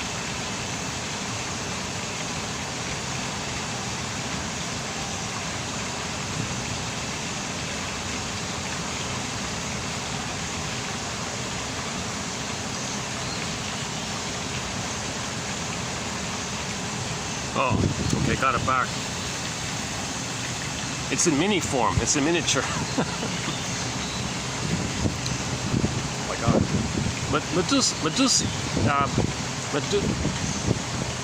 Medusa gives birth to the twins. Okay, we did that part. Okay, so Pegasus and Chrysler. Not Chrysler. Chrysaor. Chrysaor. How do you pronounce that? Chrysaor. Chrysaor.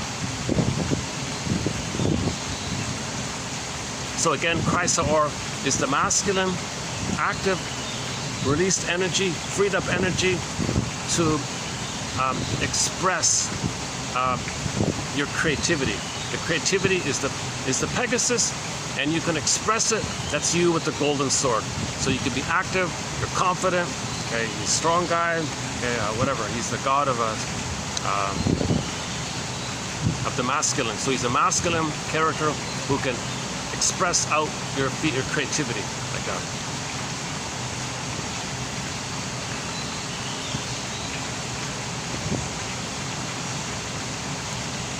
Okay, Chrysaor means golden sword. Okay, personifying a tremendous capacity to use, okay, your to use language, for example, okay,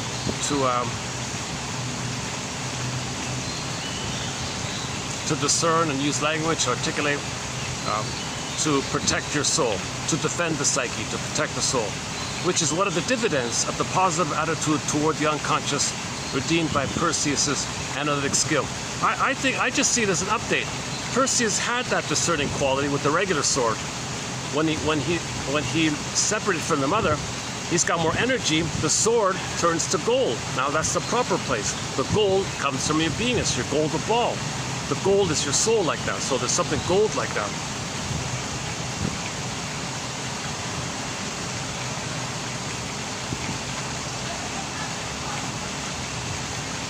Pegasus symbolizes the creative imagination that's no longer trapped.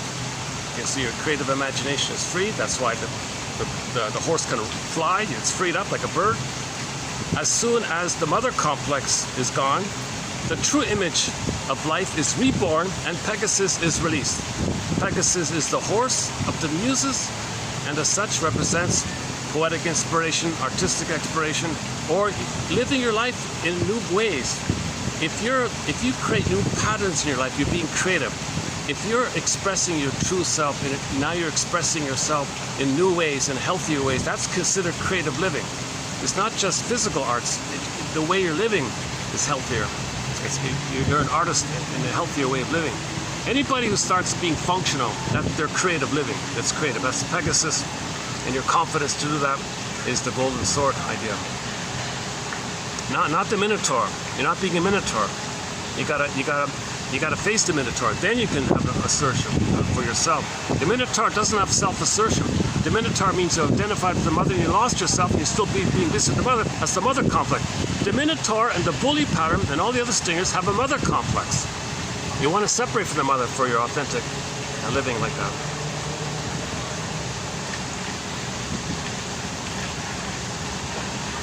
Pegasus, the symbol of creative talent freed from inhibitions. A symbol of poetic flight. It's a symbol of poetic flight, okay?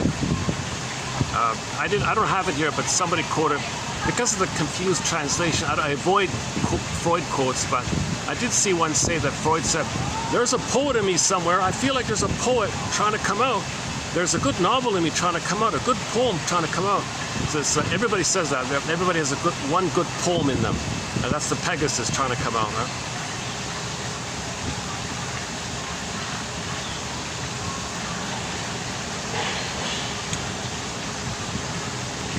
Okay, now remember, the father, just a footnote here, okay, so the father,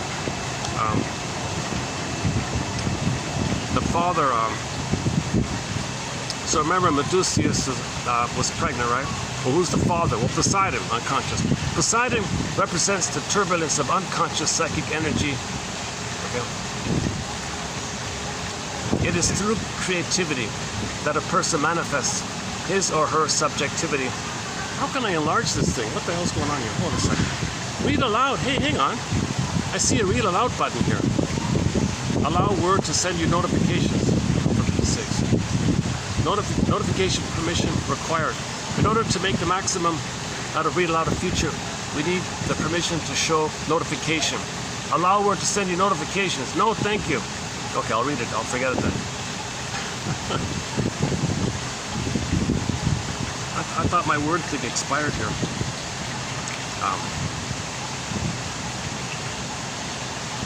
I don't know how this happened, but suddenly it just miniaturized on me. Oh my god, okay. Let's try this then. Hold on a sec. I'm nearsighted, so I don't need glasses for this. Sorry for the tech hiccups here. A lot of hiccups in my videos. I have not been analyzed. I'm not a shrink or professor. I have anxiety, which you can see. I have not been analyzed. I'm not a professor or a shrink or an analyst. I've never studied counseling or psychology, never been a counselor. I only have a BA. I'm trying to learn this myself. So I'm sort of a... we all need help to face the Minotaur. Okay, so you can't do it alone. You can do some on your own, but when you face the Minotaur, you need more of a... Well, maybe you can. You know, the red thread, the thread, Adrian's thread in the Minotaur. It means something is always guiding you. So Robert Bly says, "Well, read psychology every day for 10 minutes. That'll be kind of a guide." These quotes are kind of a red thread. They guide you. They help you to know what's going on. Okay, so reading is a bit of a thread like that.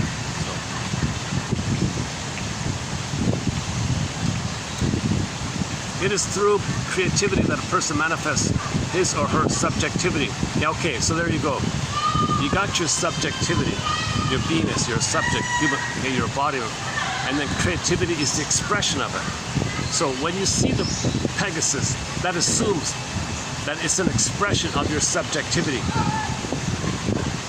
Now, the Pegasus is the expression of your subjectivity. Everybody's better off.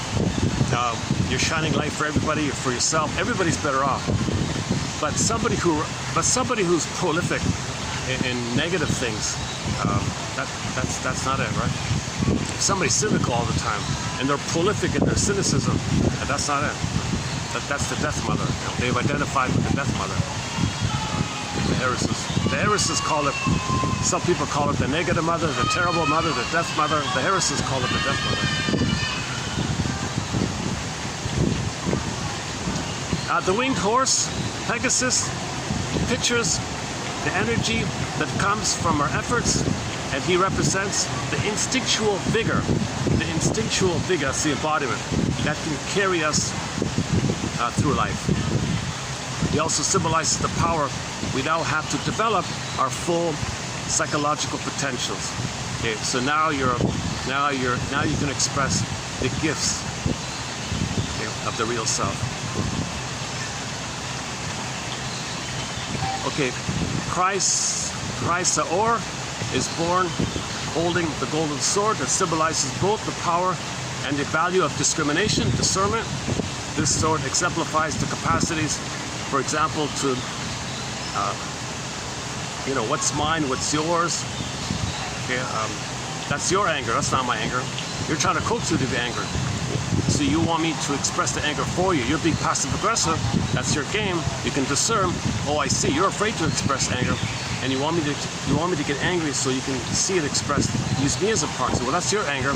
I don't want to play this game. Could it be perhaps that you might be angry? Just one more thing. See, the Columbo is discerning like that. The Columbo.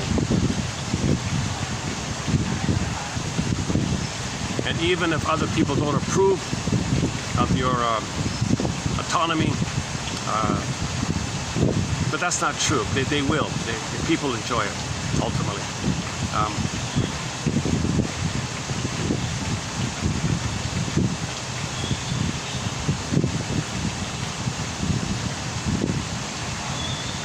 Yeah, we are never lost if we can become creative and loving in our own right. And you can move, and they focus a lot about relationships being a vehicle to help the two, like that. Okay, this is just a little follow-up here.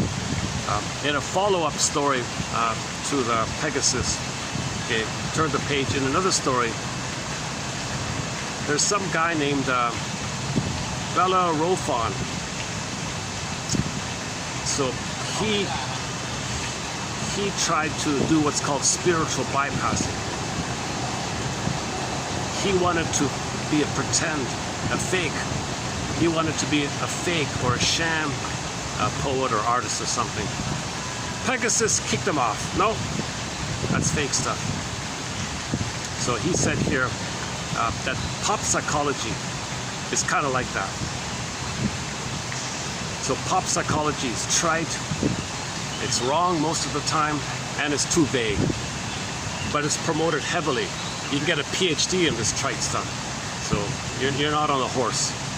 Okay, you're not. There's no Pegasus in the university like that. That's why you gotta be on your own like that. The science of pop psychology has done Bellerophon's deed to poetry. For poetry is the vehicle of myth. Poetry is the vehicle of myth. And myth is the language of the unconscious, the depths of the psyche. Pop psychology doesn't care about that, right? They make fun of mythological images. Well, let's name the car after that, for example. Let's name something after it. Or Steve Miller kind of, not fully steals, but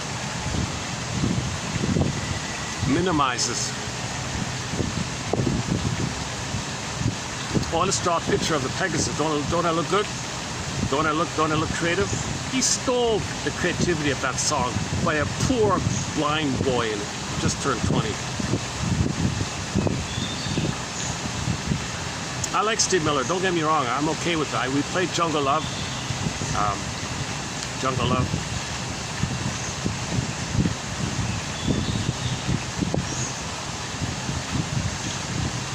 And myth is the language of the unconscious depths of the psyche. When I played Jungle Love, was it copyrighted? It might have been copyrighted. Never mind. And the extension of the reign of reason beyond the limits of the intellect into the realm of the unconscious is a huge achievement through which psychology has opened a new chapter in healing ourselves. So the psychology that recognizes the unconscious, called depth psychology, analytic psychology, or psychoanalysis, any kind of broad term is depth. Schools don't teach you depth psychology. They teach you lab rats and things, and chemistry and biochemistry to sell pills and stuff, whatever. They have nothing to do with depth. You know, they're just a extension of the pharmacy, basically, or just create red herrings to confuse the public. Promoted to confuse the public as a red herring and mock, you know, or diminish or ignore people like Burglar and Karen Horna and Masterson, kind of like what the music industry did to Mr. Penna there, and promote Steve Miller but ignore Mr. Penna, stuff like that. Nobody's even heard of Penna. Barely anybody's heard of Penna. And it's funny, that one live one that I showed, it was done in a cynical way. They showed you him for a devious, prejudice, propaganda program against people with a shade of brown tone of skin. They actually slipped in a subliminal association to make you to promote prejudice against people with a shade of brown tone of skin. That's the main reason they put them on there. If you look, I think you can figure it out if you look it up.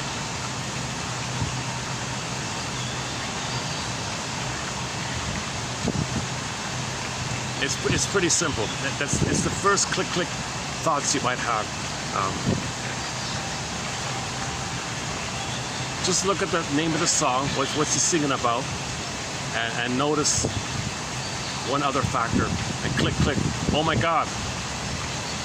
The public is being told to hate those with a shade of brown tone of skin, because we're still plundering Africa, we're still pillaging Africa, right? We're still plundering that man's country even. So ironically, look at that. You're watching him on stage, and you want to plunder his homeland or whatever, his parents' homeland or whatever. And it's done in a way where, oh, we hate him. It's okay to plunder his place. That's my mother. That's my terrible mother. Plunder his country. His mother plundered me. Identification because I become the plunder over there. So that thing you saw, the overall effect was to promote hate and prejudice, not. That's why I blocked some of the details of the thing.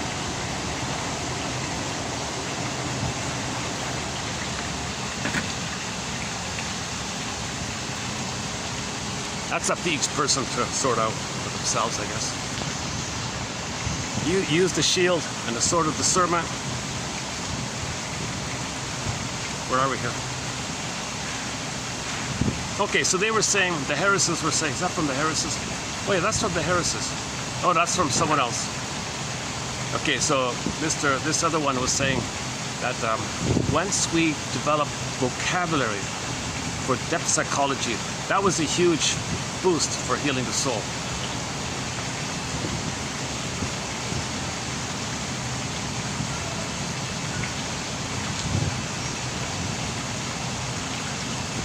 Okay, another one here. Okay. So what I did in this video is sort of like a follow-up after we resolved the mother complex. But in the past two videos, I did the build-up to it. So the past two videos are like parts of the one and two of the various sub-labyrinths within the main labyrinth. You got to go through these, and then the three Baba Yagas, the discerning, someday, unconscious guilt, etc.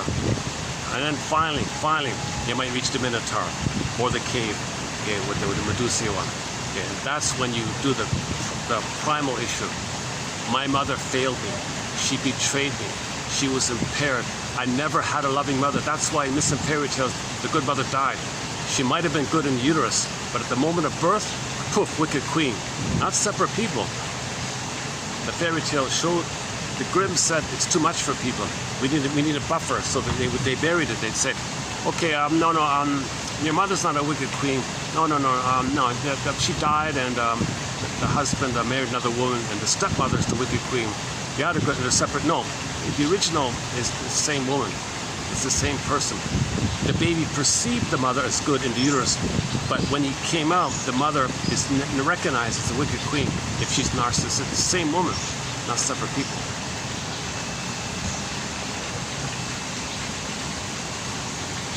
Yeah, let me just take a musical stretch here. Why don't we take a small musical break here? Hold a sec. Hold a sec.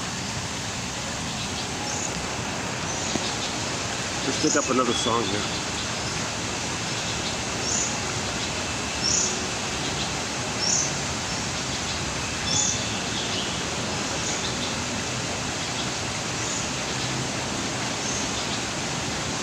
Ain't Life a Brook?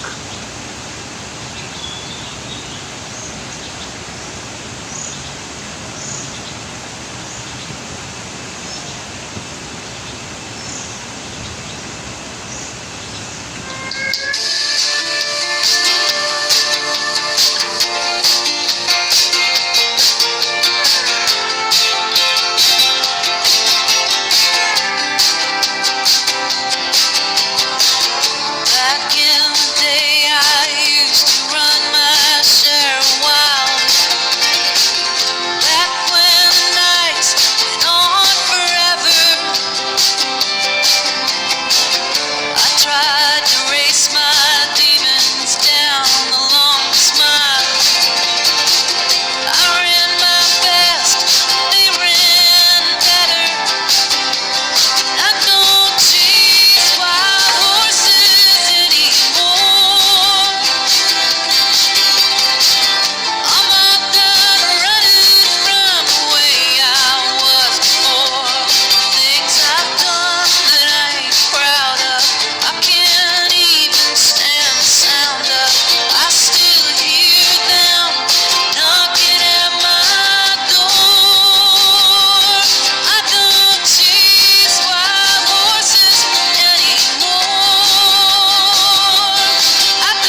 she left the gingerbread house. And one of the quotes recently was, "We need to leave the gingerbread house." Somebody said, "I'm stuck in the gingerbread house. How do we get out?" A lot of people are stuck in the gingerbread house, believing this false thing that you can never catch. So she's using wild horses as that the symbol of the horse can be the real horse.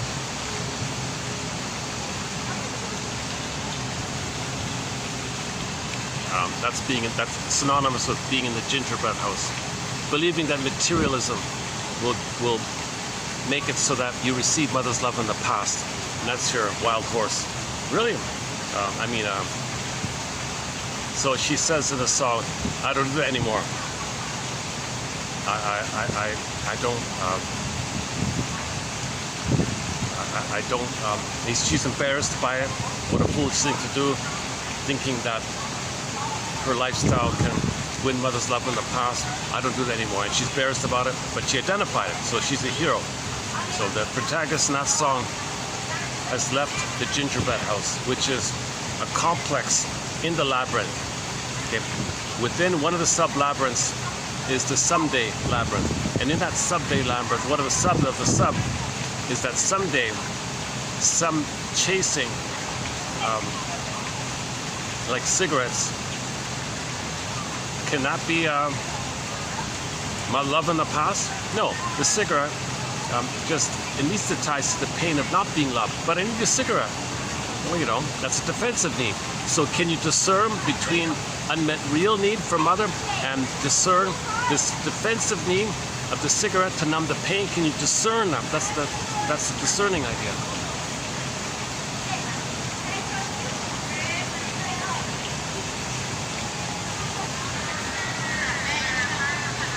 Oh, okay, hang on. I forgot that I started very late today. I got a late start today. What time is it? 4:54. Okay, so let's finish up within an hour. Today's a light load. Today's a very light load. Once in a while, I kind of have a batch of quotes that really could belong in the honorable mention pile. Not often, but it's maybe once every 6 months or something. So this batch here could easily go into the honorable mention pile.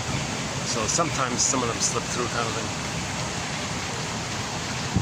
It's from a self-help author. I wanted to include it because I wanted to give a voice to the Argentina shrinks. So she's a therapist from Argentina, Buenos Aires. And I thought, oh my God, you got to be kidding me. Apparently, psychoanalysis and psychotherapy is very popular there. Why don't we hear much from there? Barely anything. So I finally saw one self-help book from this woman here, Miss Femenia, Nora Femenia. And I thought, oh, it's not too bad. Let's see if I can promote her a little bit or something. So it's sort of on the fence there between fitting in the core collection or honorable mention pile. It could go either way, I think. Not everyone will tell you this. She says, all the way from Argentina, "Dear world, dear people of the world, not everyone will tell you this, but we're trying to individuate. We're trying to resume development.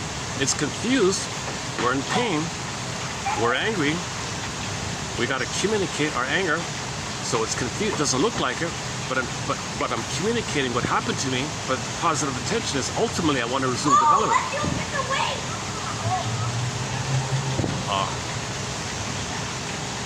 The kid got so the swan opened his wings. The little kid got excited for a moment.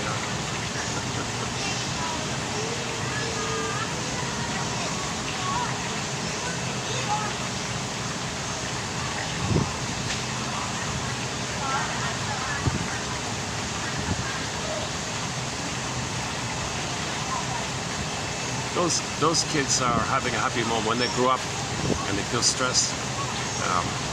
They might have a nostalgia to this time here.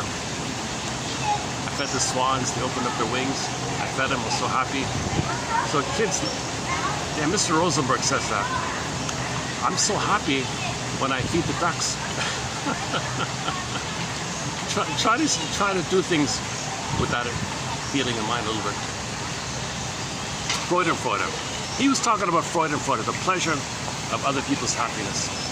He didn't say it like that, but Freud. Not everyone will tell you this, but ultimately we want Freud. A lot of people are stuck in the shadow of Freud, and they're communicating it. But good news, we have an option here that if we're conscious, marriage can be a vehicle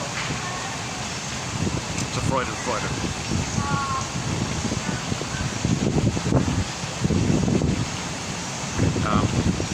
Marriage is a great opportunity to grow up, she says.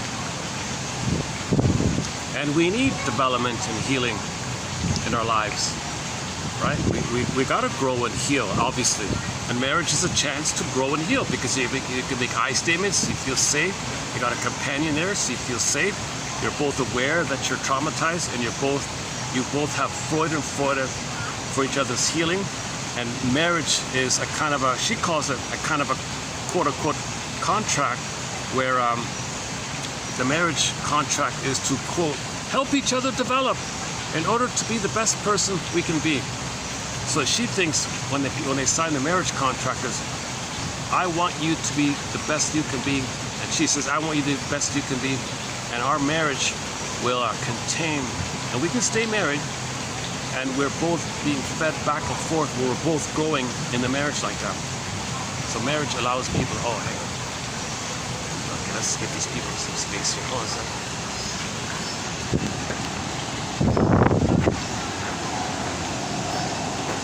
Maybe I can, actually, let's go upstairs. Hold on a second. Let me change the...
No breeze here, eh? Oh boy.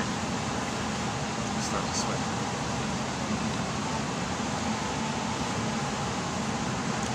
Yeah, so use marriage as an opportunity to grow and heal, learn how to make I statements, take a course on how to make I statements, and the two of you agree to make I statements. Not be aggressive or passive aggressive, make I statements. And you can grow by making I statements. Not just mimic and mirror, no, make I statements. And be aware that when somebody's triggered, they're dealing with unprocessed trauma, unmourned losses, unresolved battle, unfinished business in the past. When you're triggered. So when you're triggered, you name it. That little thing in the present brought up so much in the past, and you share that information. Old childhood fear, unmet need, felt such and such, share that information. And the other person says, that makes, I get it. Go on, you must have a very good reason for feeling what you're feeling. It from the past, coming up now by the trigger. Thank you for the empathy. Thank you for the validation. I feel a little better. Yeah, thank you. So you feel safe and you can say more. So you could be like what they call co-counseling. The couple is meant to be like co-counselors in a way. And the marriage is that agreement that we're going to be co-counselors. So you got to learn some basic how to make communication skills. Couples have to learn basic communication skills, like how to make an I statement. And, so instead of name calling, that's going to block communication. No, when that happened, I felt shivering inside. He didn't say. So the one example, the fellow was flirting with the women at the cocktail party. The wife said, "Darling, when you chat up with the ladies like that, I feel shaking inside." Oh, so she made an I statement. She didn't say, "Oh, you're making a fool of yourself. Why acting like that? What's wrong with you?" So that's the blaming. That blocks communication. So you facilitate communication by making I statements. And your intimacy, your intimacy, you're sharing your I and me. It's vulnerable. All you know is that you're shaking inside, but you're sharing what's true about you. Like he does the same thing. So you really want to catch yourself with the name calling and the blaming. That's anger like that. Right? That's aggressive, verbal aggressive anger. So learn how to make I statements. That's a huge discipline, a huge practice, a huge skill to learn how to make I statements. You can start here on this channel by reading an abbreviated version on how to make one, 2360 by Susan Campbell. 2360. There's one example there. Okay, the Offner exercise, OFNR, observation in the present, that's the trigger, feelings and needs from the past, request, how are you with my I statement? Check in with them, because they might be triggered with your sharing. You see. Now, if the person's passive aggressive, you know that's their final pathway, that they want to coax you to be angry, and they don't want to admit that they're angry. So for more on the passive aggressive line, the past 7 videos are very, very important. Just letting go already. Geez, even at this time, it's baking. Okay, look at that. Otherwise, the couple will argue, things will go backwards. So there'll be a lack of authentic connection. There's no authentic connecting, so one might have an affair. It's not going to work. Hormonal haze, repetition. So they might have affairs like that.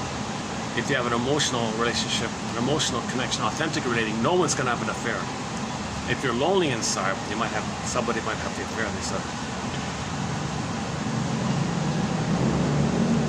Okay, a contract to help each other develop into the best person they can be. You cherish each other. Now, if you're married and you are asking yourself, who am I to her? Am I a fellow human being to her, or just a thing she's using? Same thing the other way around. Who am I to him? A fellow human being, or just something, a trophy or trophy wife or whatever? Giving the appearance. So some people give the appearance. They live together and give their outer appearance, but there's no emotional relating. Yeah, here. This one here.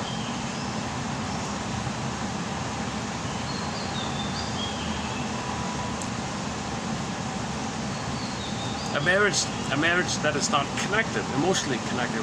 Is it really a marriage? Or is it just two people living together and putting on a show for the rest of the world?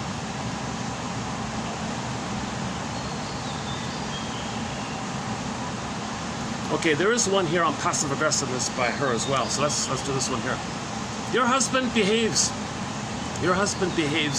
in this passive-aggressive way because this is the only way of responding to humans he learned in his childhood environment, or women as well, man or woman. That's the only way they learned to express their anger to mother, covertly, sneakily, obliquely, hiddenly. Okay, so the child could not express anger, so it rebounded in. It goes, howling man, you see it go in, and the howling man goes out to the side. That's the only way he can get his anger out. But he doesn't know it, it's forbidden. Mother said it, anger, children don't show anger, it's hideous. Anger goes in, it comes out sideways.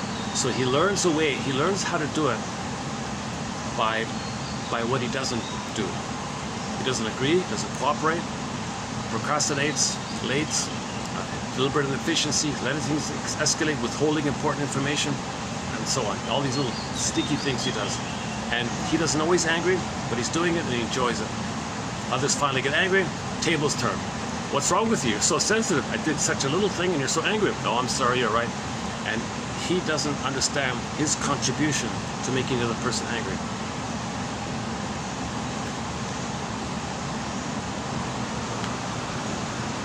But he enjoys the process of getting the drip by drip phenomenon. So this is also known as sugar-coated hostility. He's got to get his anger out some way. It all starts off with the child bedwetting or stuttering or eating problems or not concentrating or breaking little things, just these little kind of things. The mother can't really say, you're showing your anger at me, aren't you? It's kind of hidden. So he got his anger out some way. It's a pyrrhic thing. He got it out. Maybe there's some problems, some expense to himself, pyrrhic revenge maybe. But he got his anger out somehow. And then the bonus, mother gets angry. How? Mother gets angry. I got my anger out. And now I can enjoy my anger being expressed by the other person. Bonus 2, hey, mother in a mind, or wherever you are, see how I made them angry? That's my anger at you. All these benefits, right? He gets his anger out. He's innocent. He's good. He doesn't know it. Can't be called out on because it's so sneaky. It's so hidden. It's designed to be so veiled. He's got immunity. He's unimpeachable or something because you can't call it out on him. The moment you do, tables turn. Oh, you're so sensitive. So he gets his anger out. No one can call him out on it. No one can see him as angry. He doesn't even know that he's angry. He's got to get his anger out nevertheless. When others do finally get angry, then tables are turned. What's wrong with you? They love this kind of, they need this kind of ability to blow off steam. So they're covert minotaurs wanting others to be minotaurs. Think about, no, the minotaur is the fire one, not. Okay, just a more general here.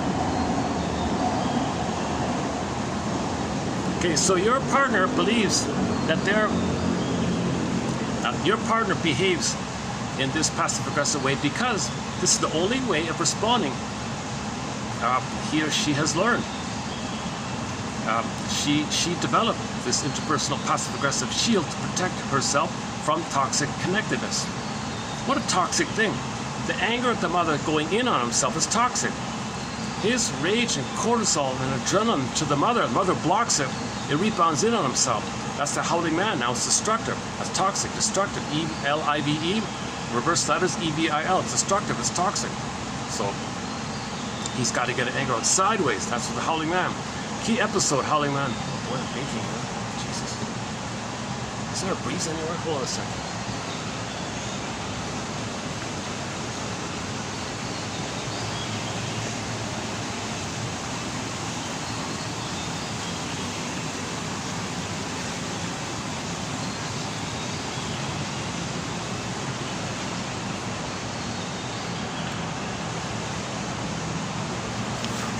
Let me take a perspiration management moment here. Hold on a second.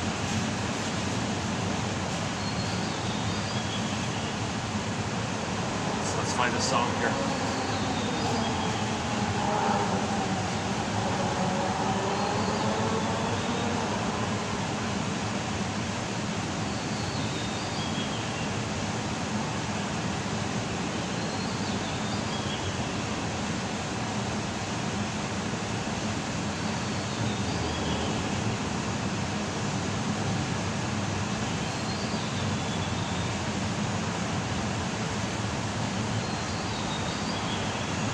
Oh, speaking of covers, here's a cover of Triumph's Laid on the Line.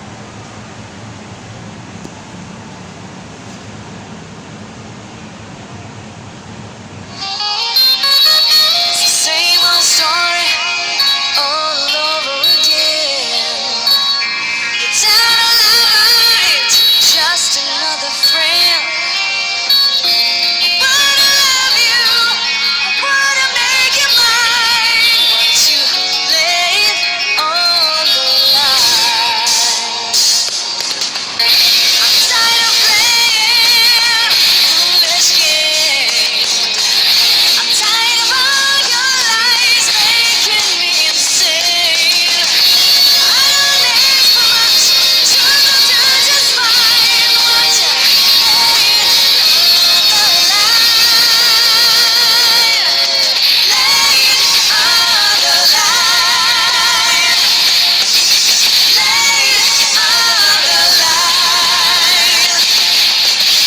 laid on the line. Don't waste my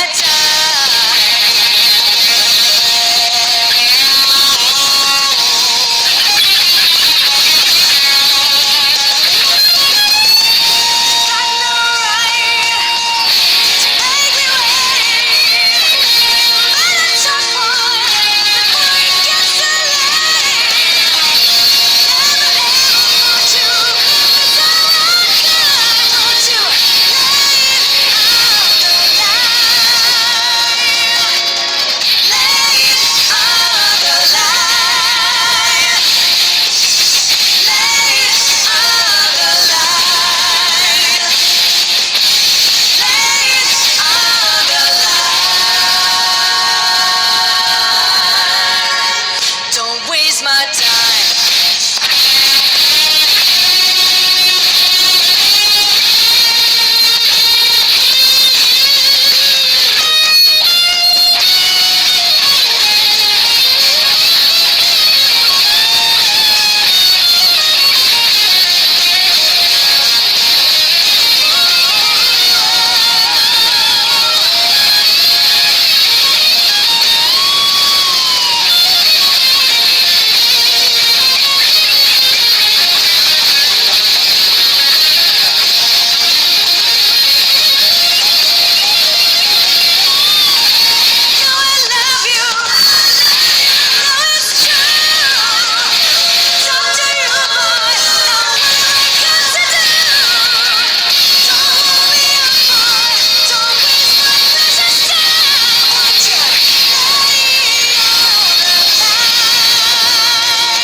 Alyona Yaroshina's.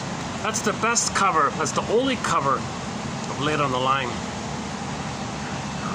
I've been able to find. A recent one came out as Pitiful. Oh my god. That's pretty really bad. Oh my god. Okay, where are we here? Okay, passive aggressive behavior. So the idea that they have no other choice. It's a quote-unquote final pathway. They can't make I statements because there's no I. They're not allowed to overtly be aggressive, but they are enraged. It goes out sneakily. And this sneakily is expressed mainly by what they don't do. They don't follow through. They don't want to cooperate. Deliberate inefficiency, make mistakes, go over budget, make problems, things escalate, withhold important information. Finally, drip by drip, others get angry. That's how they get their anger out. So that's kind of oblique like that. It all sources back to the pattern wiring where the baby only got his anger out through these physical things, like stuttering and eating problems, and etc. So it's second nature. It's second nature to the person. So a lot of people. So if you're dealing with a passive-aggressive narcissist, you have options. You say, "Oh my God, I see what they got to do." So another image is the pillow. They look nice. They overly say they'll agree and cooperate. They look like a soft pillow. Looks so friendly. Looks so nice, so sweet. But the pillow's filled with thorns. Okay, so they're not going to follow through. So they regard anybody out there in the world who has an expectation on them, wants something from them. Okay, no. They'll agree to pull you in. No. Because their ultimate goal is to resume development. They want to stick you in. Now, flash the tar baby. They want to stick you in like the tar, create a fusion, create a oneness, control you by pulling you in, spider web, tar baby thing, pull you in, have a oneness, blissful oneness, so they can resume development. We always want to resume development. It's nonsense because nobody in the present is the mother in the past. But you're in this compulsion to resume development. So you recreate the failure of it to know the failure of the past. So you got to have the shield to reflect on this. You want to reflect on your behavior in the present to know the past. The shield lets you reflect that what you're doing is a reflection of the past. What you're doing is a reflection of the past, so you need a reflecting ability. That's the reflecting mind, the observing mind, the analytic mind, whatever you want to call it. Or in the ancient Greece, it was the reflective shield idea. Okay, and then likewise, so if you're dealing with a passive-aggressive person, you say these things to yourself. Okay, I'll get through this. I see that's their compulsion. I've got options. I can do timeout. I can make I statements. I could do Columbo maybe. If I'm feeling good, I could do some Columbo. I'll get through this. I won't be sucked into the tar baby. And let me analyze why I feel tempted to be pulled in. Because the targeted person also wants to resume development. They want to develop as well. Right? So they have a hope that the softness of the soft pillow will help the target to develop. Both want to develop. Everybody wants to develop. Okay. So the passive-aggressive person wants to develop by doing the tar baby thing, sticking you in. They're not aggressive. They want to suck you in, so to speak. Codependence, they just want to talk to somebody, but there's no one to talk to, so they see the soft pillow. Maybe I can fix them. Maybe they'll be a talkative person. Maybe I'll help them to make I statement. They don't care about that. They cannot make I statement. They've got no I to do so. So they'll be overly aggressive or passive aggressive. So a lot of codependents and clingers and pleasers and caretakers preoccupied. They're not aware, so they get pulled in by the allure of the promise of the other people, because they think they're no good, others are good. So they have this idea that if they find someone who's rejecting, will continue the effort to save them, save somebody in the present, saving your mother in the past. If you save your mother in the past by saving the person who's rejecting in the present, like your mother was rejecting in the past, maybe it's a magical time machine will appear and go back to the past. You'll have a loving mother from the past and then resume development. Nothing makes sense like this. So you got to stop chasing wild horses, like the song says.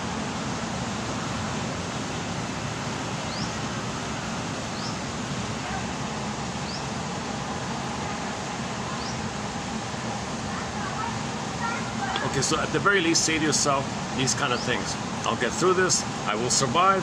Play the Glee cover of I will survive / survival. I'll get through this. I've got options. O-N-O. Options. Not obligations. O-N-O. They don't have it. They're in a compulsion. They're not aware of it. They're angry. They're not aware of it. They got to get their anger out. It's a compulsion. They haven't reached the place of reflection. They're too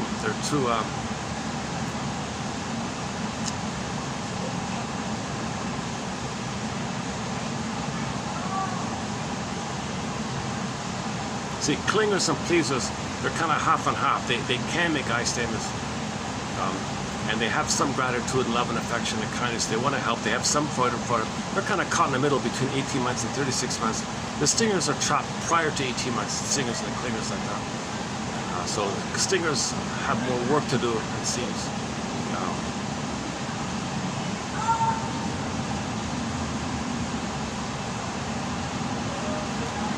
Stingers crossed over and identified with the aggressor, right?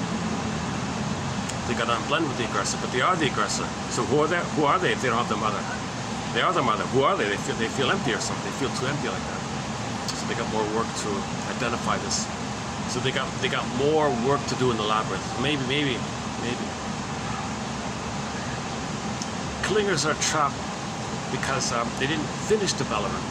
They're still childlike. They're still foolish. They're still naive. They're still too trusting. They're still too open. Still childlike. They trust everybody. They think they're no good. Everybody's good. Stingers say, "Oh, good. I'll take that." Because stingers identify with the aggressor. The aggressor salvages the crumb of the belief that they're a king and a god. From the king and the god idea, they think they're okay. From the delusional idea that a king and a god, I'm okay. Their soul, not okay. Clingers can have it. They see it on others. They repress it themselves, rejected themselves. The way the mother rejected them, they become her. They reject themselves, so the soul is projected. When there's repression, there's projection. When they reject others, they repress within. They reject others, repress within. It's continuous like that. And then flip-flop. The other people, the codependent, who plays the person's soul, they reject it. And then poof, there's the mother whom they hate, and they're angry at the mother, they take to the person they just shamed. So it's more perverse like that with the stingers. So they got more unblending to do. They got more, they need more blending and more reflecting, more discerning to do. This seems to be like that.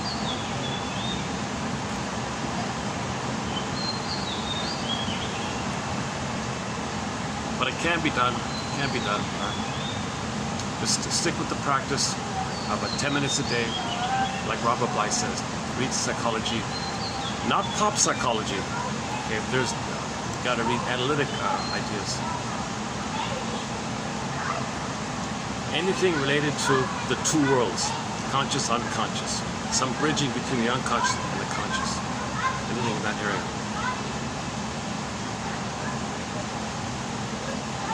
Yeah, so he says it's too toxic to keep all your eggs. That's what the monk said in Twilight Zone. It's too toxic, so it comes out on the side. So notice this. Notice that your anger at the mother going in your body is toxic. Notice this, he said. That's what the monk said, Twilight Zone.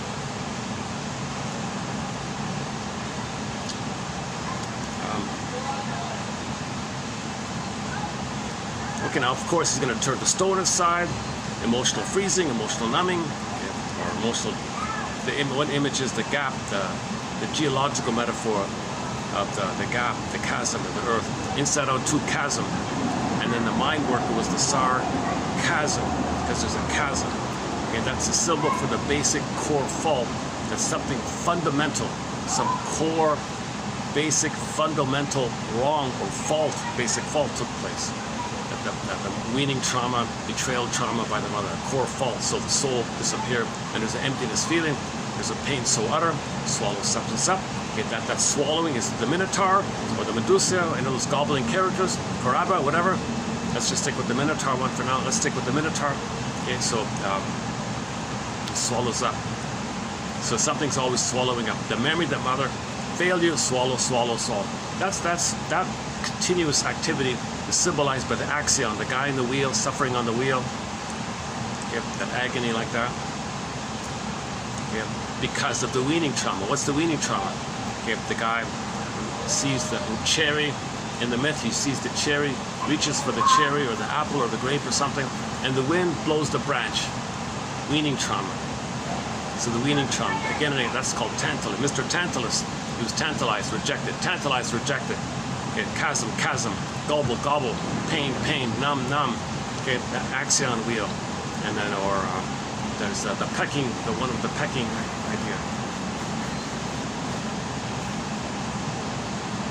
So the soul turns to stone. I can't feel this. It's got to go numb, disappears, exile, emptiness.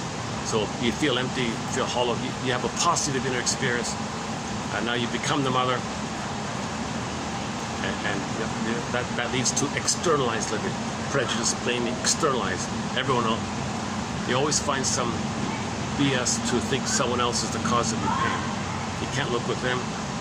It's a defense against the pain of looking within. Because if you do look within, okay, whoa, now you got to admit your mother failed you. Are you ready to face the Minotaur? If you're not, see, you might not be ready to face the Minotaur because you didn't do any kind of preliminary work of finding the third side of the coin, doing discerning, okay, etc.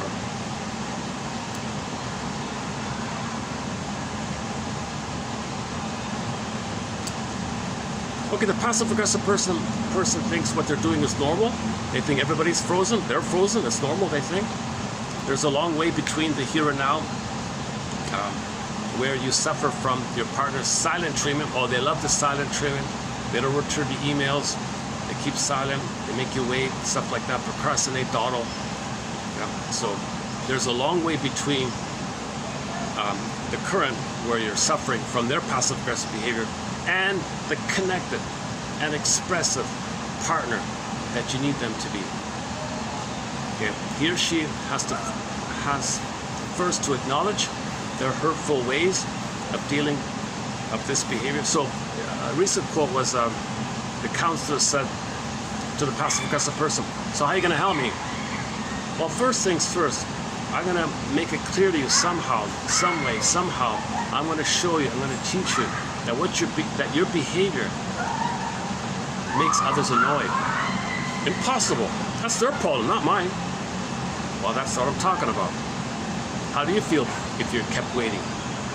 They disappear. They don't get it. So he's got to counsel us to help him to get it. I don't care if they keep me waiting so what. I don't care, they might say. Really? You're in denial.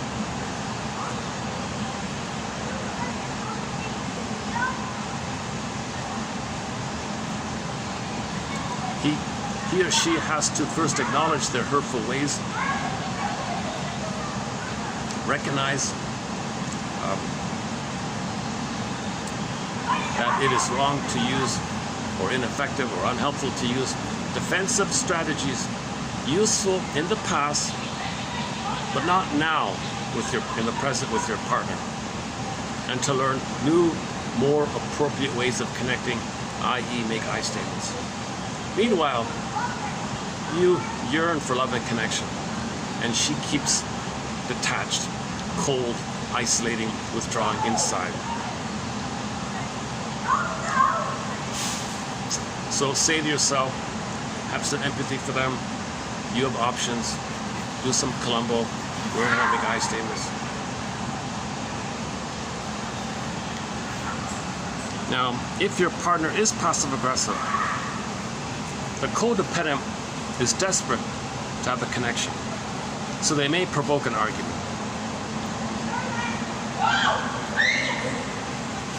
Oh, finally you noticed me. You always ignored me. So I did the things that you didn't like. You don't like too much salt in the food. I'll put too much salt in food. You don't like your shoes over there. Put it over there. Come on, say, notice me. So they might provoke an argument. If your ability to reconnect with your partner via provoking a fight is still being thwarted by passive aggression, this means that the very life of the relationship is being threatened. That is why, if your relationship is important and something you want to strive to keep alive, it is important that you work towards stopping passive aggression in the marriage by seeing what you can do yourself.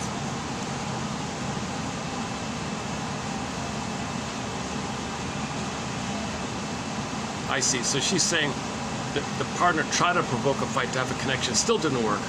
So what else can you do on your end to save the marriage? Because it's not really a marriage. If there's no emotional connection, there's no real marriage. If they have the avoidant attachment style, if they're cold inside, if they're schizoid, let's say, if they're the turtle narcissist, the other person is lonely. Now, the turtle narcissist loves having somebody around,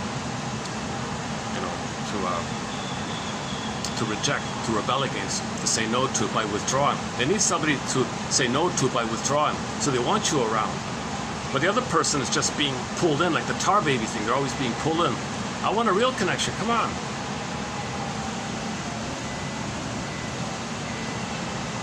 So that's the kind of that's the problem. If two people don't have an I, they're not going to have any I relating, I to I, thou to thou, person to person relating.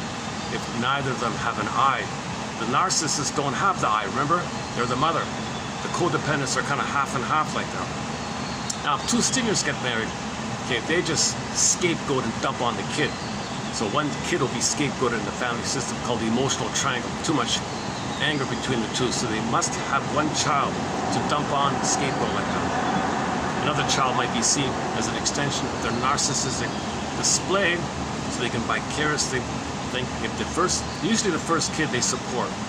If he's a star, they feel like a star, they feel center stage, they feel important. If everybody sees them, they feel seen. That's not gonna work. All the built up anger. Second kid comes in, scapegoat. Okay, so they dump on him. Third one's considered lost. Fourth one might be the mascot or the joker or something. In one model of the family. So in the healing journey, identify which role did your parents play as children in their family system. That's part of the discerning kind of thing.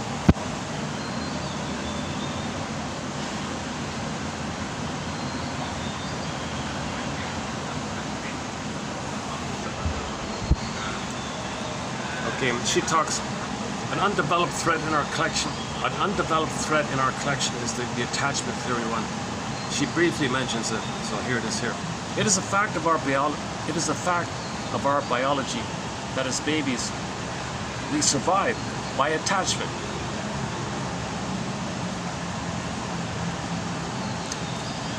Right? The mother who soothes you, feeds you, makes you feel safe, etc. Without this, we wouldn't make it, we'd be a goner.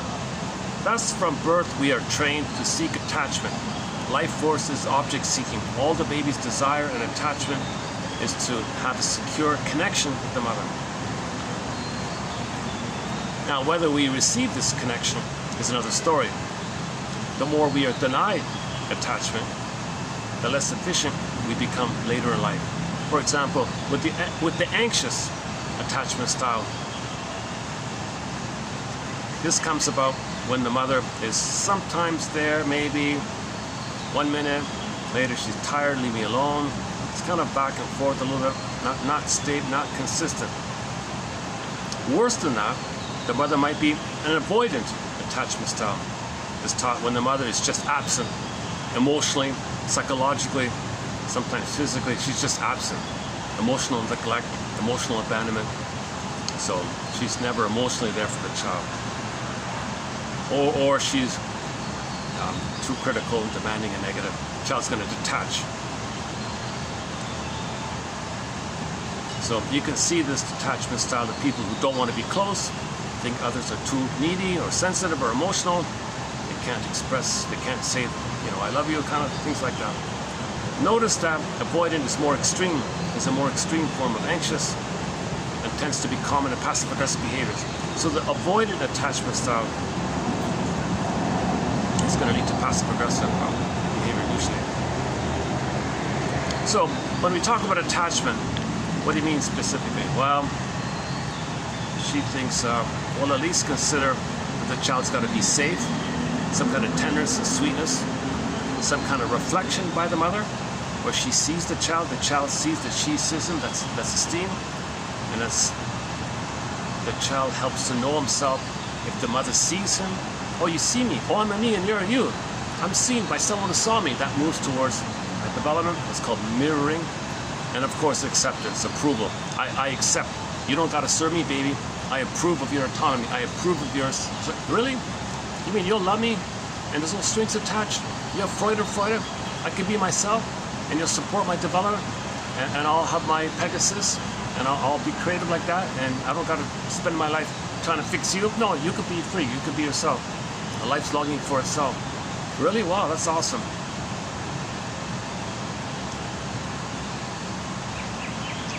Safety, care, reflection, and approval. For the duration of our childhood, if these needs are unmet, okay, we suffer in relationships as adults, social connections, many of which need to be. Sorry, where are we at?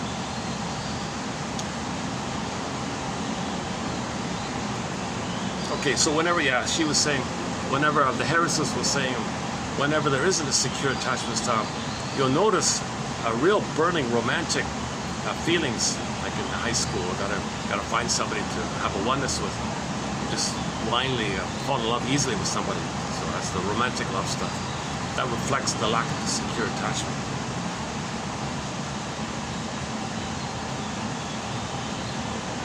Some people don't get any of these needs met and they think it's normal. All they feel is some kind of sense that something's wrong. I don't know what it is.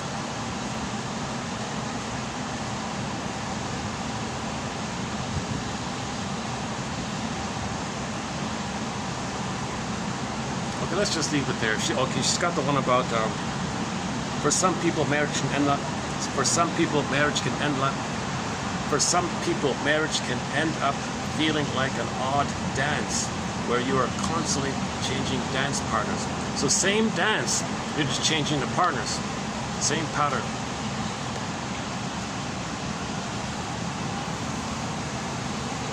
So let's say a woman had a critical mother.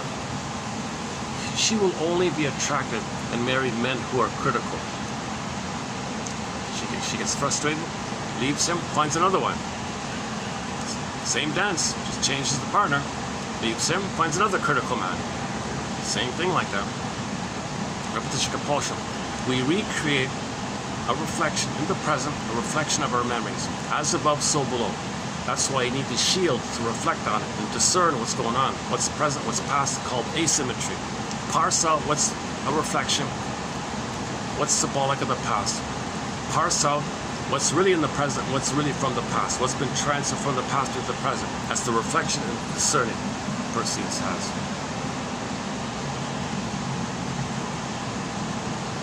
Okay, I discussed it a little bit 2 videos ago, or the last video, and Teach Worth's book, Why We Pick the Mates We Do. It takes me a good hour to run through that one, but that's a key book. Why we pick the mates we do. That's one of the best kind of psychoanalytically minded books about relationships, that one.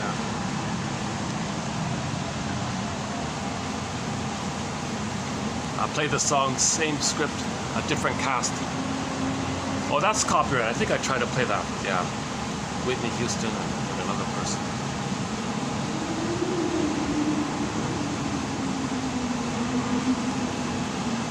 Oh my God, look at that, eh? It's probably 6 o'clock and it's still, you know, the heat index is 43 today, can you believe it? 43. I think it's gone up a bit. Last year at this time, it was also 35, 36, but the heat index was just below 40. Now, it's the same temperature, but the heat index is in the low 40s now. So.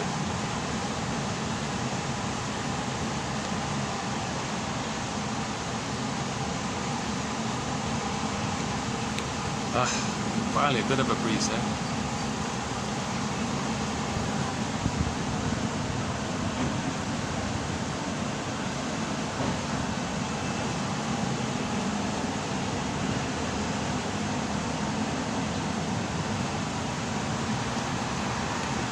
Let me just take another musical break here.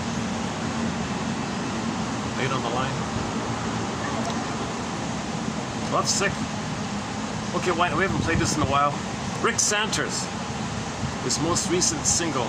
The most recent single by the rock star Rick Santers is Lovesick.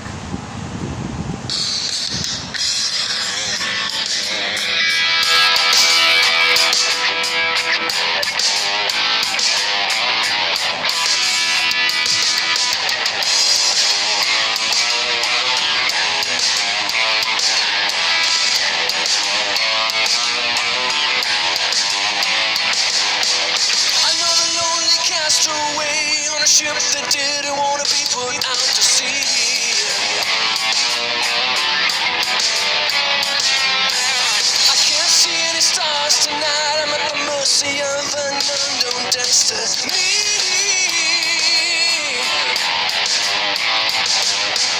The winds are getting higher now, and I'm losing sight of land. I can't stop the fire that burns your name into the sand.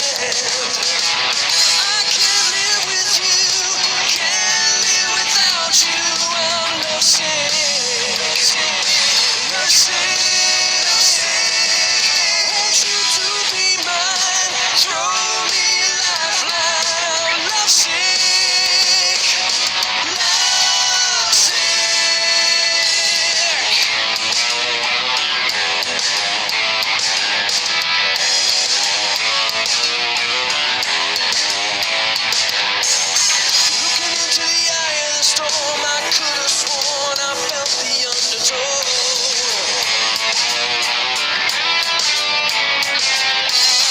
I'm trying to stay afloat, but my arms are broke and I can hardly row.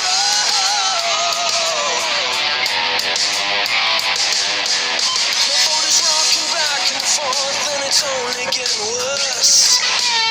I'm looking for a great escape to escape this blessed curse. I can't live with you, can't live without you. I'm lovesick, lovesick. Want you to be mine, throw me a lifeline. I'm lovesick, lovesick. My aching head keeps spinning, round and round and round. I need to get off this ship and hit dry land before it takes me down. Won't let it take me down.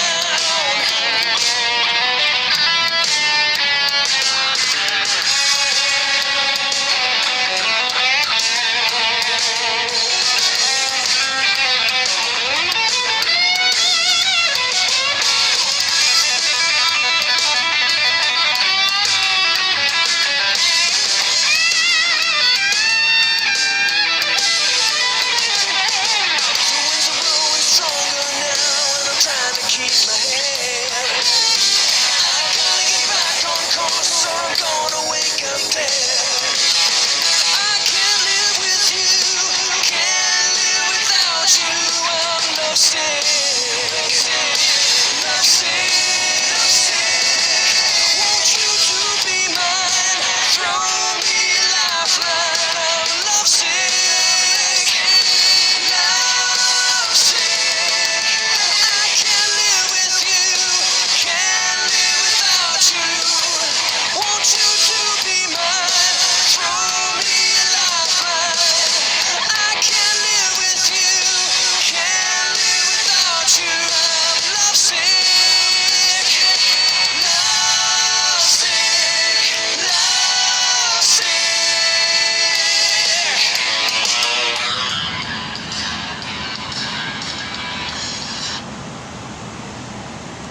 Similar to Babes in Arms, recently we played April Wine's song Babes in Arms, where he said in a current relationship, he's reminded, he's feeling, he thinks, how he felt when he was a baby in his mother's arms, Babes in Arms. Similar idea. In a current time, you try to connect, it triggers up the chaotic feelings you had originally, but you don't remember. We recreate to know the past. So he reflects on it. Oh my God, I'm feeling all this now. Is that what I felt in the past and don't remember? Is that why I chose her to bring all this up? You're attracted to people who have the same psychology like your mother to bring up the wiring that's repressed, flare it up to know the past. Then you stop repeating. So a lot of these love songs, they're not love songs. They're transference love. Cupid transfers. Love at first sight, spellbound, just one look. Puppy love, infatuation, being that kind of excited, sudden excited feeling. That's because you recreated, you triggered up the wiring of when you were one with the mother. That's a blissful feeling, oceanic ecstasy, one guy calls it oceanic blissful feeling, Garden of Eden, Shambhala, get blissful kind of feeling. It's repressed. Somebody in the present reminds you of the mother, it flares up. You remember the wiring's alive, the feelings come up. And then you transfer the feelings to the person in the present and say, you're the one. You're my first, you're my last, you're my everything. I played Barry White. I tried to play that song by Barry White, copyright. I can't play any Barry White songs. I played a whole bunch of Barry White songs once. I had to trim out all of them. Because for the baby, it is one everything like that. You're the one, you're everything like that. There's a column there that the person in the present that reflects that. If somebody in the present says to the partner, you're my everything, you're my one and only, you're my everything, I can't live without you, can't live with you, whatever. That's kind of like describing how the baby felt with the mother in the arms, in nursery time. So transference love happens so quickly, hence the Greek image was the arrow idea. It just means the quickness of it, the triggering up of it. It's like a quick kind of thing. So the person in the present Okay, the person in the past is flared up. You're feeling in the past now. It happens so quick, hence the idea of the Cupid arrow. So the Cupid's arrow is not love, it's transfer of love. You're transferring the unresolved, unfinished business with the mother, the pain, the trauma, the fixation, the hope, the fear. You're transferring all that unfinished, unresolved issue to somebody in the present. And you've been waiting and hoping that mother will change her ways. Find somebody who's a copy of her mother. Hope that person will invent a magical time machine, take you back in the past. Okay, and then mother says, oh, let me change my ways. And things like that. You got to stop chasing wild horses. Romantic love is kind of, what are these wild horses? Reflect, understand. Reflect, understand. Okay, stop chasing wild horses. That's the gingerbread. The ginger. That's one of the funniest quotes recently, 2 days ago. Yesterday, the gingerbread one.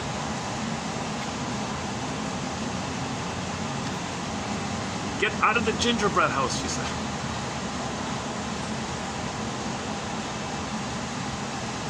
The gingerbread is chasing wild horses, right? Allure, promise, allure, promise.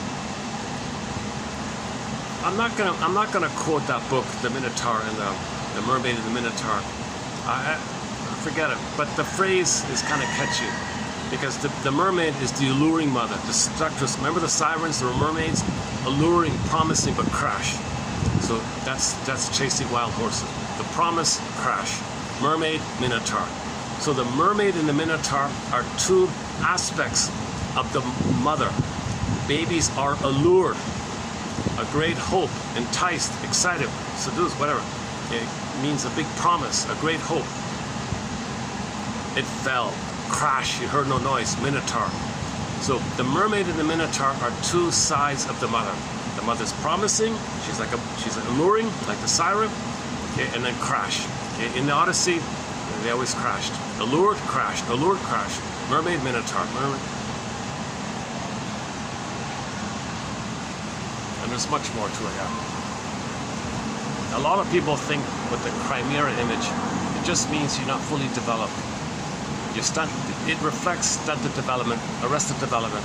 You couldn't develop into your full individual personhood. You're a person, but you're not fully developed, so you're half-half. So the mother's half-half, you know, like that. So the mother's half-half, right? She can allure, but she'll reject. She's not fully a loving mother. She got the promise of her, but she rejects. So mermaid, Minotaur, she rejects. So she's like the fish and then the bull, or what? she's not. The woman's side of her isn't developed, right? The personhood didn't fully develop. It's kind of halfway developed, partially developed. I think it reflects the part of our brain. We got the survival brain, the jungle brain, and the feeling, loving, living brain. The feeling self, the ontological self, the beingness self. That did develop there. So you're a person, but you didn't get there. So that's the half and half idea. We played a song by the band Delirium yesterday called Truly, off an album called Chimera.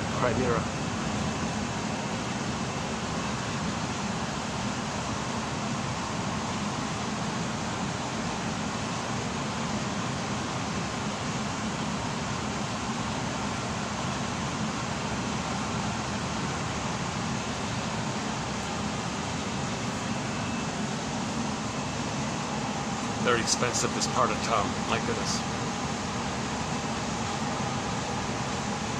It's about maybe a 15-minute walk. Is that right? About a 15-minute walk from the Skytree.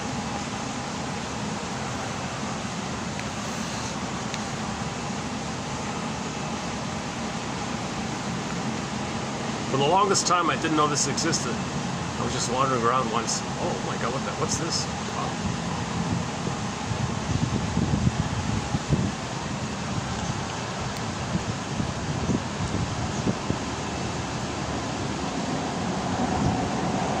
You should never find yourself asking, who am I to her? A human being or just something? Some men say, geez, you're just treating me like an ATM or something. Yeah, and you're just treating me like a doll or a trophy wife doll. You're not talking to me in my feelings. Oh my God.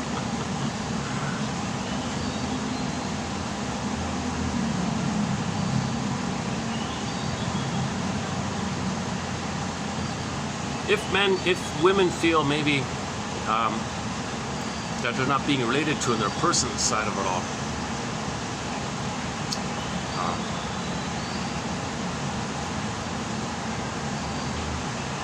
so on the man's end, I think what the woman wants is, I'm guessing is, well, yeah. You're being silent here. Something's going on here. Columbo, my detective, my spider instincts, my spidey instincts say there's something more going on here. I have a hunch, just a guess, I have a hunch. Something's more going on. Maybe a part of you is angry with me about something, and you're so angry you don't even want to tell me. Just a guess, just a hunch.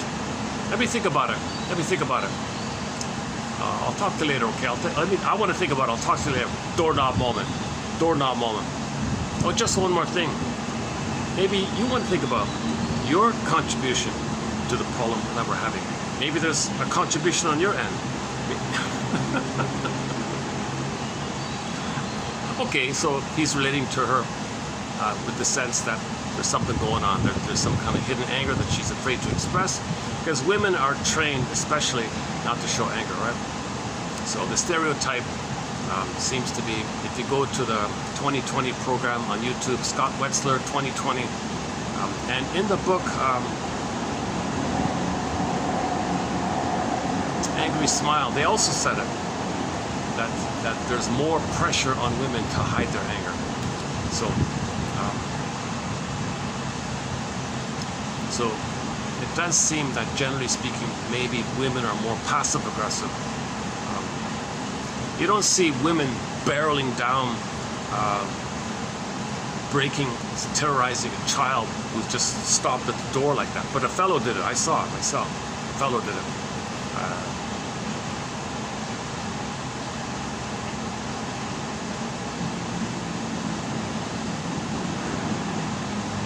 I thought about saying something.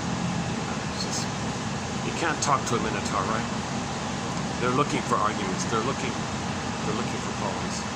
They got so much tension. They don't care. They don't care. That's the minotaur personality.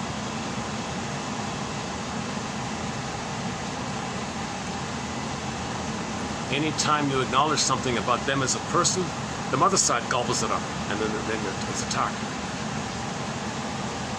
So it's built in the psyche that the mother's always gobbling up within.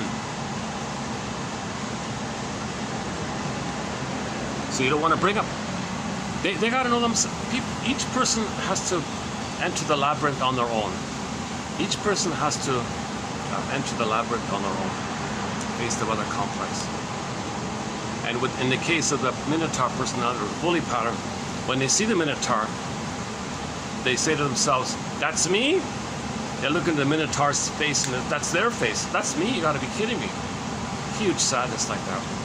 So it takes a lot of courage to face trauma, relational trauma.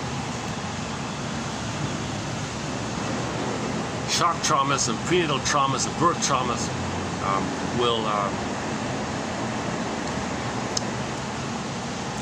make it harder for the mother to soothe the baby. Now you enter into relational trauma that's layered and telescoped in with the birth trauma. Now how do you parse out the birth trauma with the relational trauma? Another discerning kind of thing.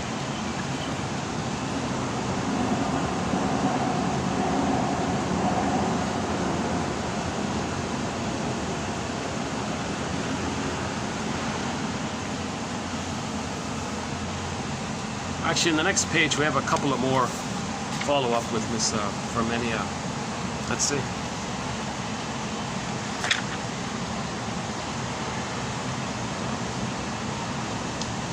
Let's see, where are we here?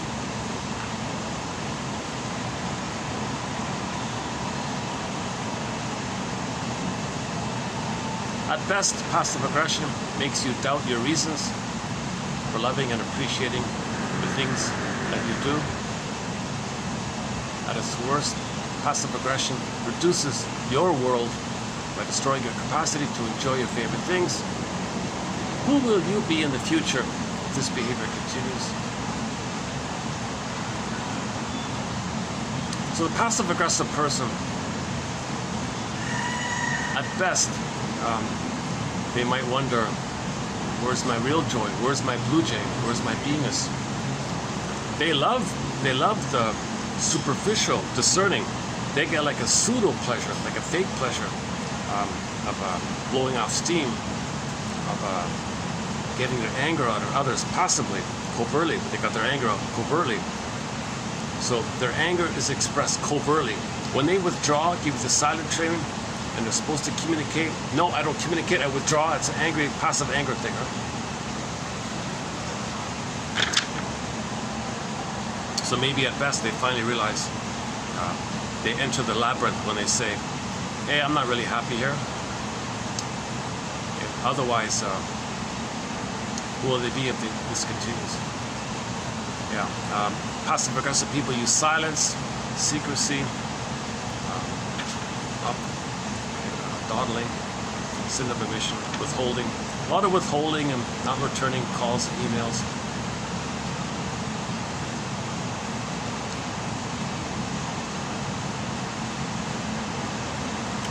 Okay, okay, so the target person, the husband, let's say. So the passive aggressive person was making the other person wait. And suspect sabotage and resistance. Always have a plan B. Suspend expectations. Quote, I don't wait for you to show up for the party 1 hour late. Say gently, as I could not be sure you would go, I decided to go alone, so I went to the party myself. So I have a plan B. So the passive-aggressive person wanted the husband to wait. So the targeted person says, plan B, I'm not playing this game. So I'll go on my own like that. So that's one way to deal with passive-aggressive people. Have a plan B. The other one is Columbo. The other one is self-talk, positive self-talk. I'll get through this. I know what they're doing. I get their game. I have options. One of the options is I'll go to the party without the person. Because you don't want to feed the beast, right? You don't want to reward passive-aggressive behavior. You're kind of like encouraging it. And then, so her defense is to get anger up by making you wait all the time. So if you wait all the time, you're feeding it. So have a plan B, right? Make an I statement. I feel angry when you make me wait. When I have to wait an hour, I feel angry. That's your problem. What's wrong with you? Okay, well, I'll go on my own next time. I'll go. If you're not on time, I'll go first. You show up, that's great. You don't. See, ideally, you want to say, what's going on here? I have a hunch something's going on here. I have a hunch, I have a guess that a part of you is angry at the idea of going to this person's party because that's what they want. And you don't want to do what anybody else wants. Could that be it? That's right, my mother was so demanding. She was so demanding, so impinging, so engulfing. Anybody wants something, I say no. So those people invite us, I want to say no. And you want me to go, I say no. If I have to go, well, I'm going to make you wait and make you angry. That's my rebellion like that. Passive aggressiveness. Oh, here it is here. If you have outrage reactions to passive aggressive behavior, you are emotionally rewarding the passive aggressive. Recognize the tactic of not talking to you as a control tactic or a way of avoiding having to admit making a mistake. They don't want to take responsibility for their anger. They want to get their anger out, and they will never ever admit that they're angry or take responsibility for their anger. They turn the tables, make you angry, and now you're responsible for your expression of anger, not me. So the child, they're still at the child place. I'm good, mother bad. I gotta be seen as good. I'm gonna make you angry and you're bad. So they're still holding on to their innocence like that. They want to show the world what their childhood was like. As above, so below. The outer is a reflection of the inner state. The inner state was a child wants to hold on to their soul. My mother's so demanding. So they want to hold on to the soul. Mother's so demanding. So in the present, I'm going to rebel to hold on. I'm going to rebel to hold on. You get angry because you're the bad one. As above, so below. They recreate. We recreate, reenact, okay, to search for memory and feeling. So now you want to discern, reflect, discern, reflect, discern. Oh my God. Oh my God. Mother was very aggressive to me, wasn't she? Why? Why was my mother aggressive to me? Why was she a minotaur? Why was my mother a bully, let's say? Now be a detective. Put on your detective Columbo out, put on your Columbo outfit or whatever, and be a detective. Get the shield from Athena, get the discerning instrument, discerning faculty in the mind, discerning attitude.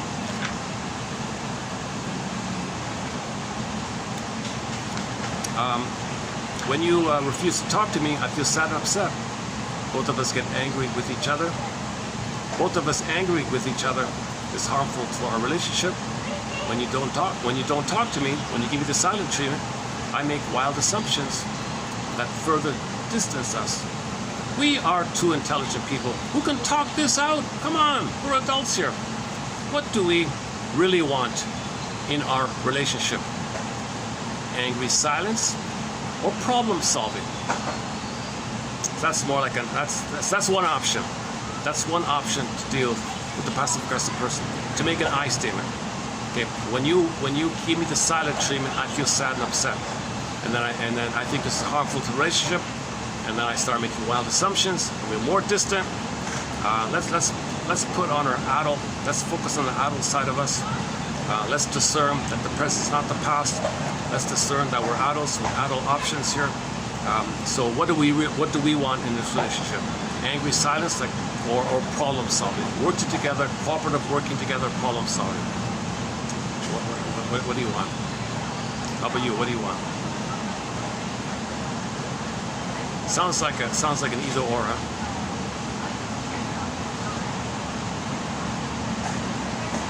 Maybe this doesn't really categorize as either or.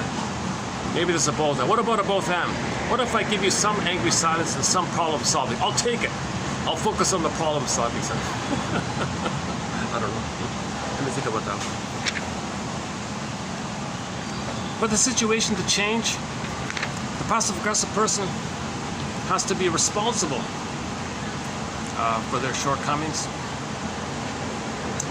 As much as the partner wants a transformation and pushes for it, the less he gets. So you can't push the minotaur. The minotaur just gets bigger, kind of thing. The only result is to make the child even more rebellious and passive-aggressive, because now he's got a second battle. Okay, so if the partner is kind of pushy, now the person's fighting with the mother and the partner in the present. Whereas before it was just the mother transferred onto the person. And it was all mother, and the person is the mother. Now if they kind of are assertive or something, now they want to fight against you and the mother.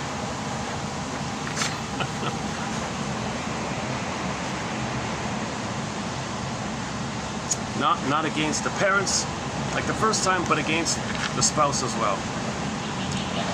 The hardest thing to admit to yourself is that you've been hurting your family. If you acted in the way you've always acted, it has to be normal, right? If you didn't mean to hurt someone,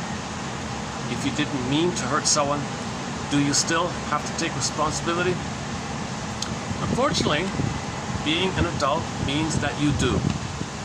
It's always hard to admit that we're doing something damaging to someone else, even unwittingly. So even though you didn't mean it, if the mother hurt the baby and that baby's dysfunctional, she's got to make amends. She didn't mean to do it, but when she realizes it, if she's going to grow up and be an adult, she writes a letter confessing the apology. I did these things to you and I feel badly about it. And send that letter. On Mother's Day, she sends a letter to her adult children over 35. I did these things to you and I feel badly. I wish I could take them. I wouldn't do it again, of course. I'm really sorry that I did that. I'm really sorry like that.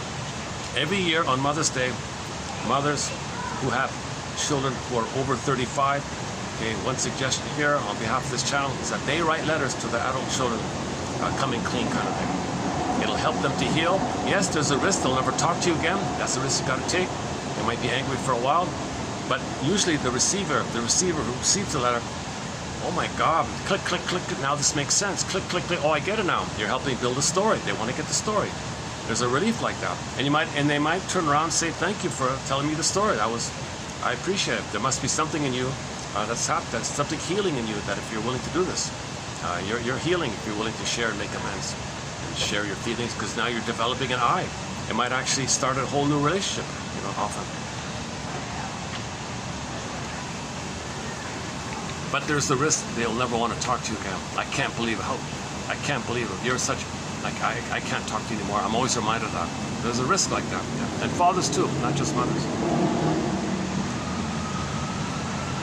How are we doing here? Let's check the time. Oh, is there going to be an event here?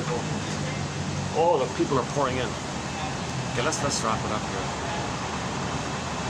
Let me show you the tree. There's a very nice tree at the end of the road here. A really spectacular tree. Stolen by... never mind. Stolen tree. Well, do you want to see a stolen tree? Hold a second. Oh, maybe not. Maybe it's not stolen. Maybe not. Maybe I'm wrong. I don't know. Stolen land.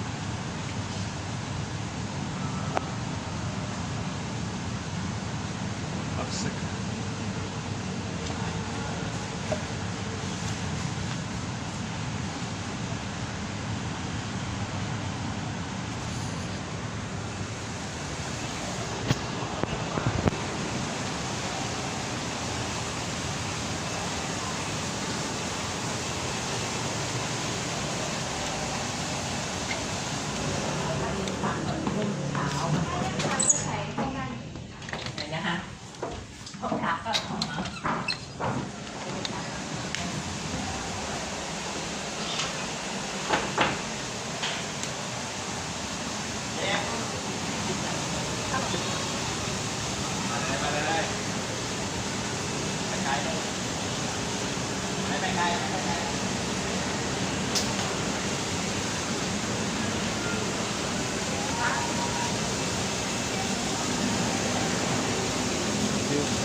It's under the bridge there.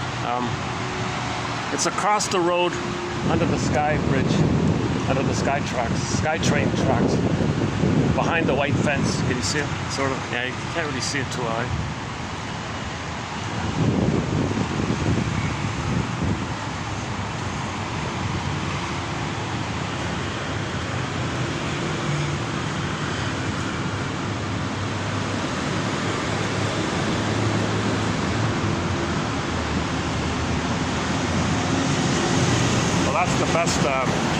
That's the best angle I can get of it. Isn't that a great tree? Look at that, eh? Wow.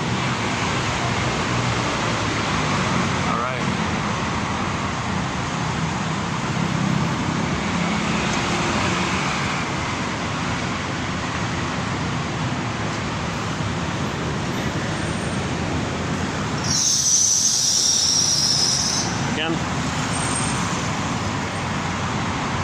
closest I can get.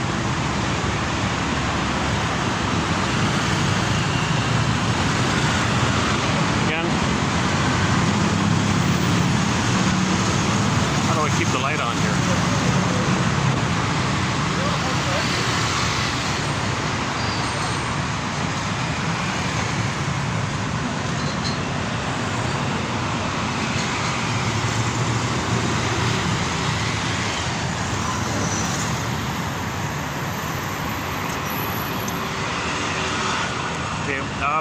So your mission, I want to repeat yesterday's mission. Submit it for your approval, submit it for your consideration, like they say in the Twilight Zone, and should you choose to accept it, like they say in the show, is to pluck out or read or skim or scan or check out or peruse the 100+ quotes we have on the topic of passive aggressiveness. Okay, the past 7 videos, that's 70, and you got to dig up the other 30+ from 3 years ago. Just type in Wetzler, you'll find it. And then read the 100 quotes. Hopefully there'll be 10 of interest. And what's of interest, use it as a springboard to see what springs to mind, unconscious to conscious. For you associate, fundamental rule, what do these quotes remind me of? What does it suggest to me? What does it remind me of? And just see what feeling comes up. That's if a feeling comes or a sensation comes, either one, feeling self or survival system, feeling or sensation, welcome it, notice it, and say, I must have a very good reason for feeling this or sensing this. Make room for it, allow it. And an option would be to say, what's the hardest thing about this feeling? Or what's the fill in the blankest thing about this feeling or sensation? See what else that comes.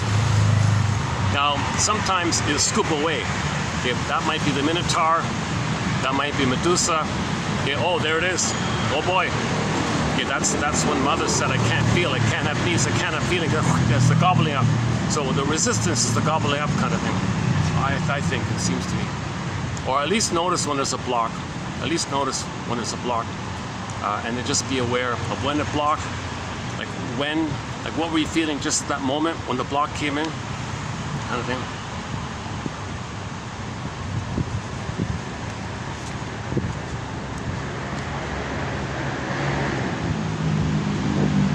And reading the topic of passive aggressiveness, if it does lead to a dream, chances are you are being reminded of an interaction you had with the passive aggressive person. You didn't know it, but the consciousness triggered it, and now you're ready to feel it. See, that's what's happening right here. You read cognitive to get the emotional knowing. You want cognitive knowing, and that sets it up for the emotional knowing. So now you might feel about it. And as with all dreams, okay, you do the same thing. You wake up in the morning, and what you remember in the consciousness, that's kind of like a letter from your soul, a report card from your soul. And on the envelope it says, hey you, it's like this in your soul today. Okay, thank you soul, open the letter. It's like this in my soul today. So notice what you're trying to feel. Notice the old wishes and needs you had as a child or as a person still going on. You notice the theme or the pattern or when you woke up. TTAQ, give the dream a title. What's the theme? A for affect, Q for question. Imagine what question your soul is asking you. Okay. TTAQ, one option. A lot of self-help authors have the little kind of models for that. But the key thing is to make some notes, have a notebook and catch it when you wake up. Don't force yourself to wake up. That's counterproductive. Just when you wake up naturally, just quickly jot down whatever it is you remember, and just good enough. Just take the fragments that you remember. And then it's like this in my soul today. It's like this in my soul today. And you can think about the day before, what happened that might have triggered that, and remember that in the dreams, the primary mentation world, there's no time. So you wake up, you have a scene, and there's a condensation because there's no time. It's trying to help you to feel, right? So it's pulling around, pulling in from all places. Something from childhood, something from a month ago, something you saw on TV last night or something. And you have like a scene all together like that, condensation. So your innate drive for healing, your soul is trying to bring up knowledge to you, feelings to you. It's trying to connect you with yourself. We're trying to formulate. There's the formulation idea. So read that quote by Gottstein about the formulation idea. We want to formulate what was unformulated. Formulate the unformulated. Recognize what we couldn't. Okay, and so on. I don't want to sound too... once again, my disclaimer, I'm not a shrink or professor. I have not been analyzed. Play another cover. Play the cover. This Flight Tonight, made popular by Dan McCafferty, but written by Joni. Now, Joni Mitchell doesn't need any help like that, right? But Paul, that story with Paul Penna, unbelievable, yeah.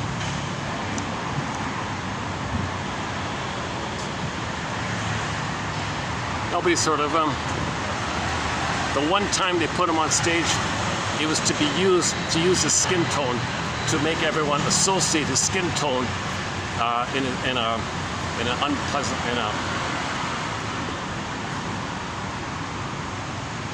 to promote prejudice.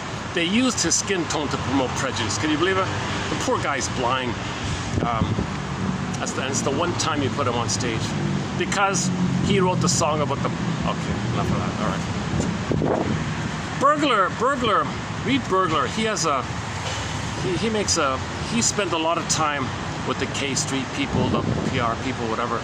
He made some pretty clear comments about them. And you notice you never hear about him, right? Edmund Burglar.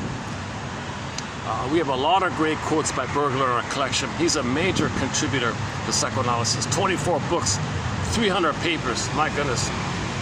And he wrote directly in English, so no perverted translation, Paula. Edmund Burglar. He worked in New York, yeah, so. And he was popular. People were lining up to see him. He was writing like crazy. He was a...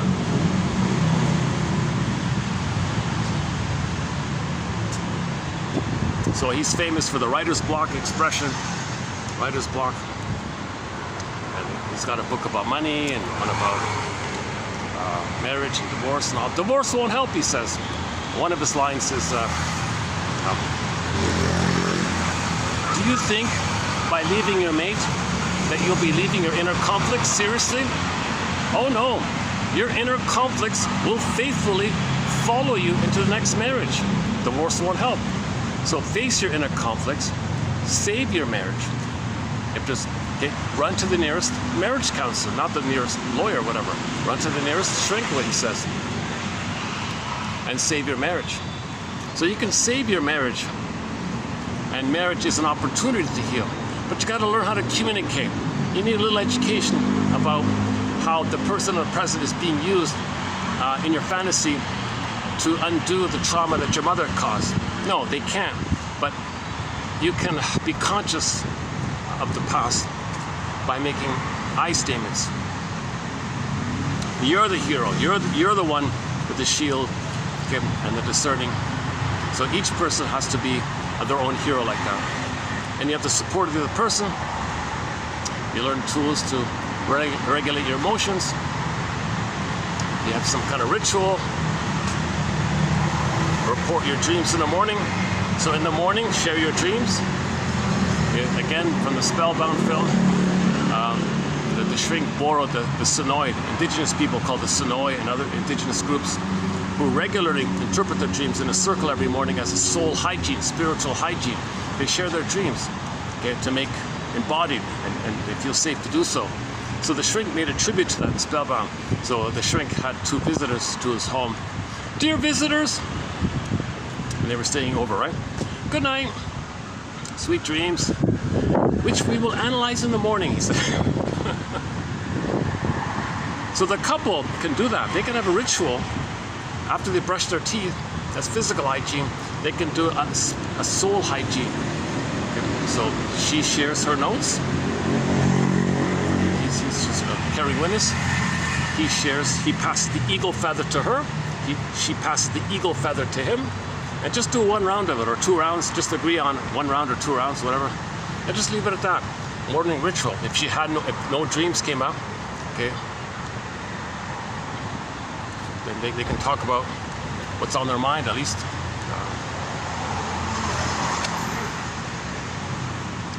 So imagine that every day you have a partner to have this kind of intimate exchange, this kind of authentic sharing like that. Intimacy.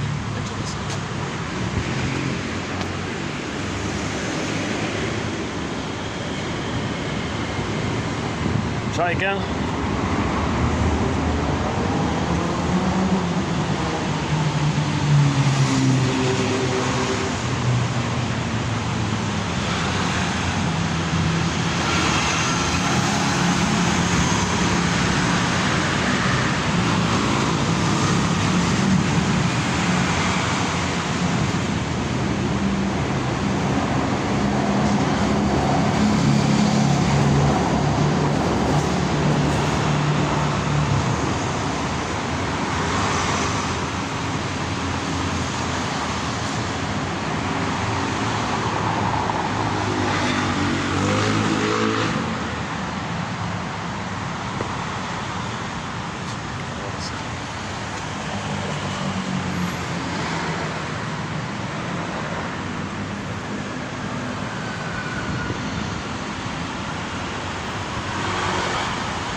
Bit of a breeze here.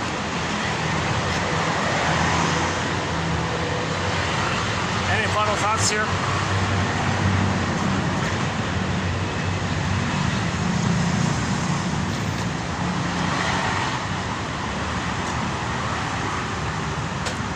Okay, I don't think any jokes are going to come up suddenly at the end here. Would be nice, right?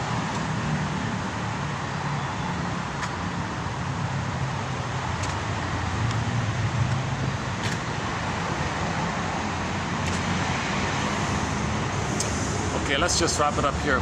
So thanks very much once again. We'll see you in the next video. And coming up, we'll be doing a 5-video special run on the work of Miss Marilyn Charles. First name Marilyn, last name Charles. She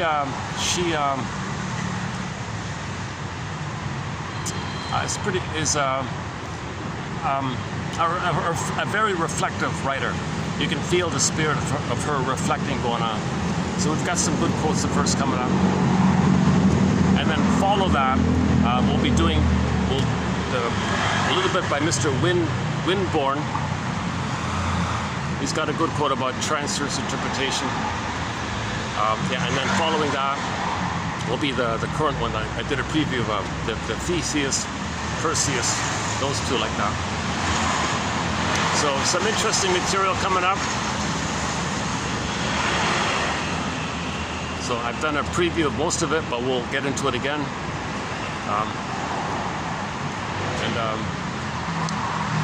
I'm still looking for a new kind of closing comment I've been using for the love of narrative medicine. I feel like there needs to be something more, a little more sparkly or something a little more memorable or something more catchy or something. I'm still looking for a fun kind of ending. I can't keep using the same jokes over and over again. Let's just close up with the original blues. He's got the blues. In the Ally McBeal show, there's a 1-minute clip on YouTube called "He's Got the Blues." She's got the blues. Renee, the character Renee, she's in the middle talking to her. She's got the blues. Looking at him, he's got the blues. She says, "I've got the blues. I've got the blues. They've got the blues. We've got the blues. We've got the blues." So check out the blues singer Paul Penna.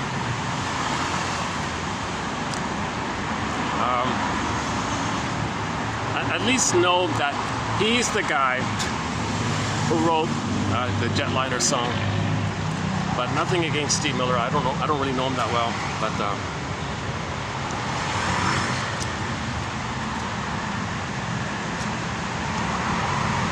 See, he's admitting it, right? Blues music is communicative. You know, I've got the blues. I'm saying it specifically. This is blues music. I've got the blues.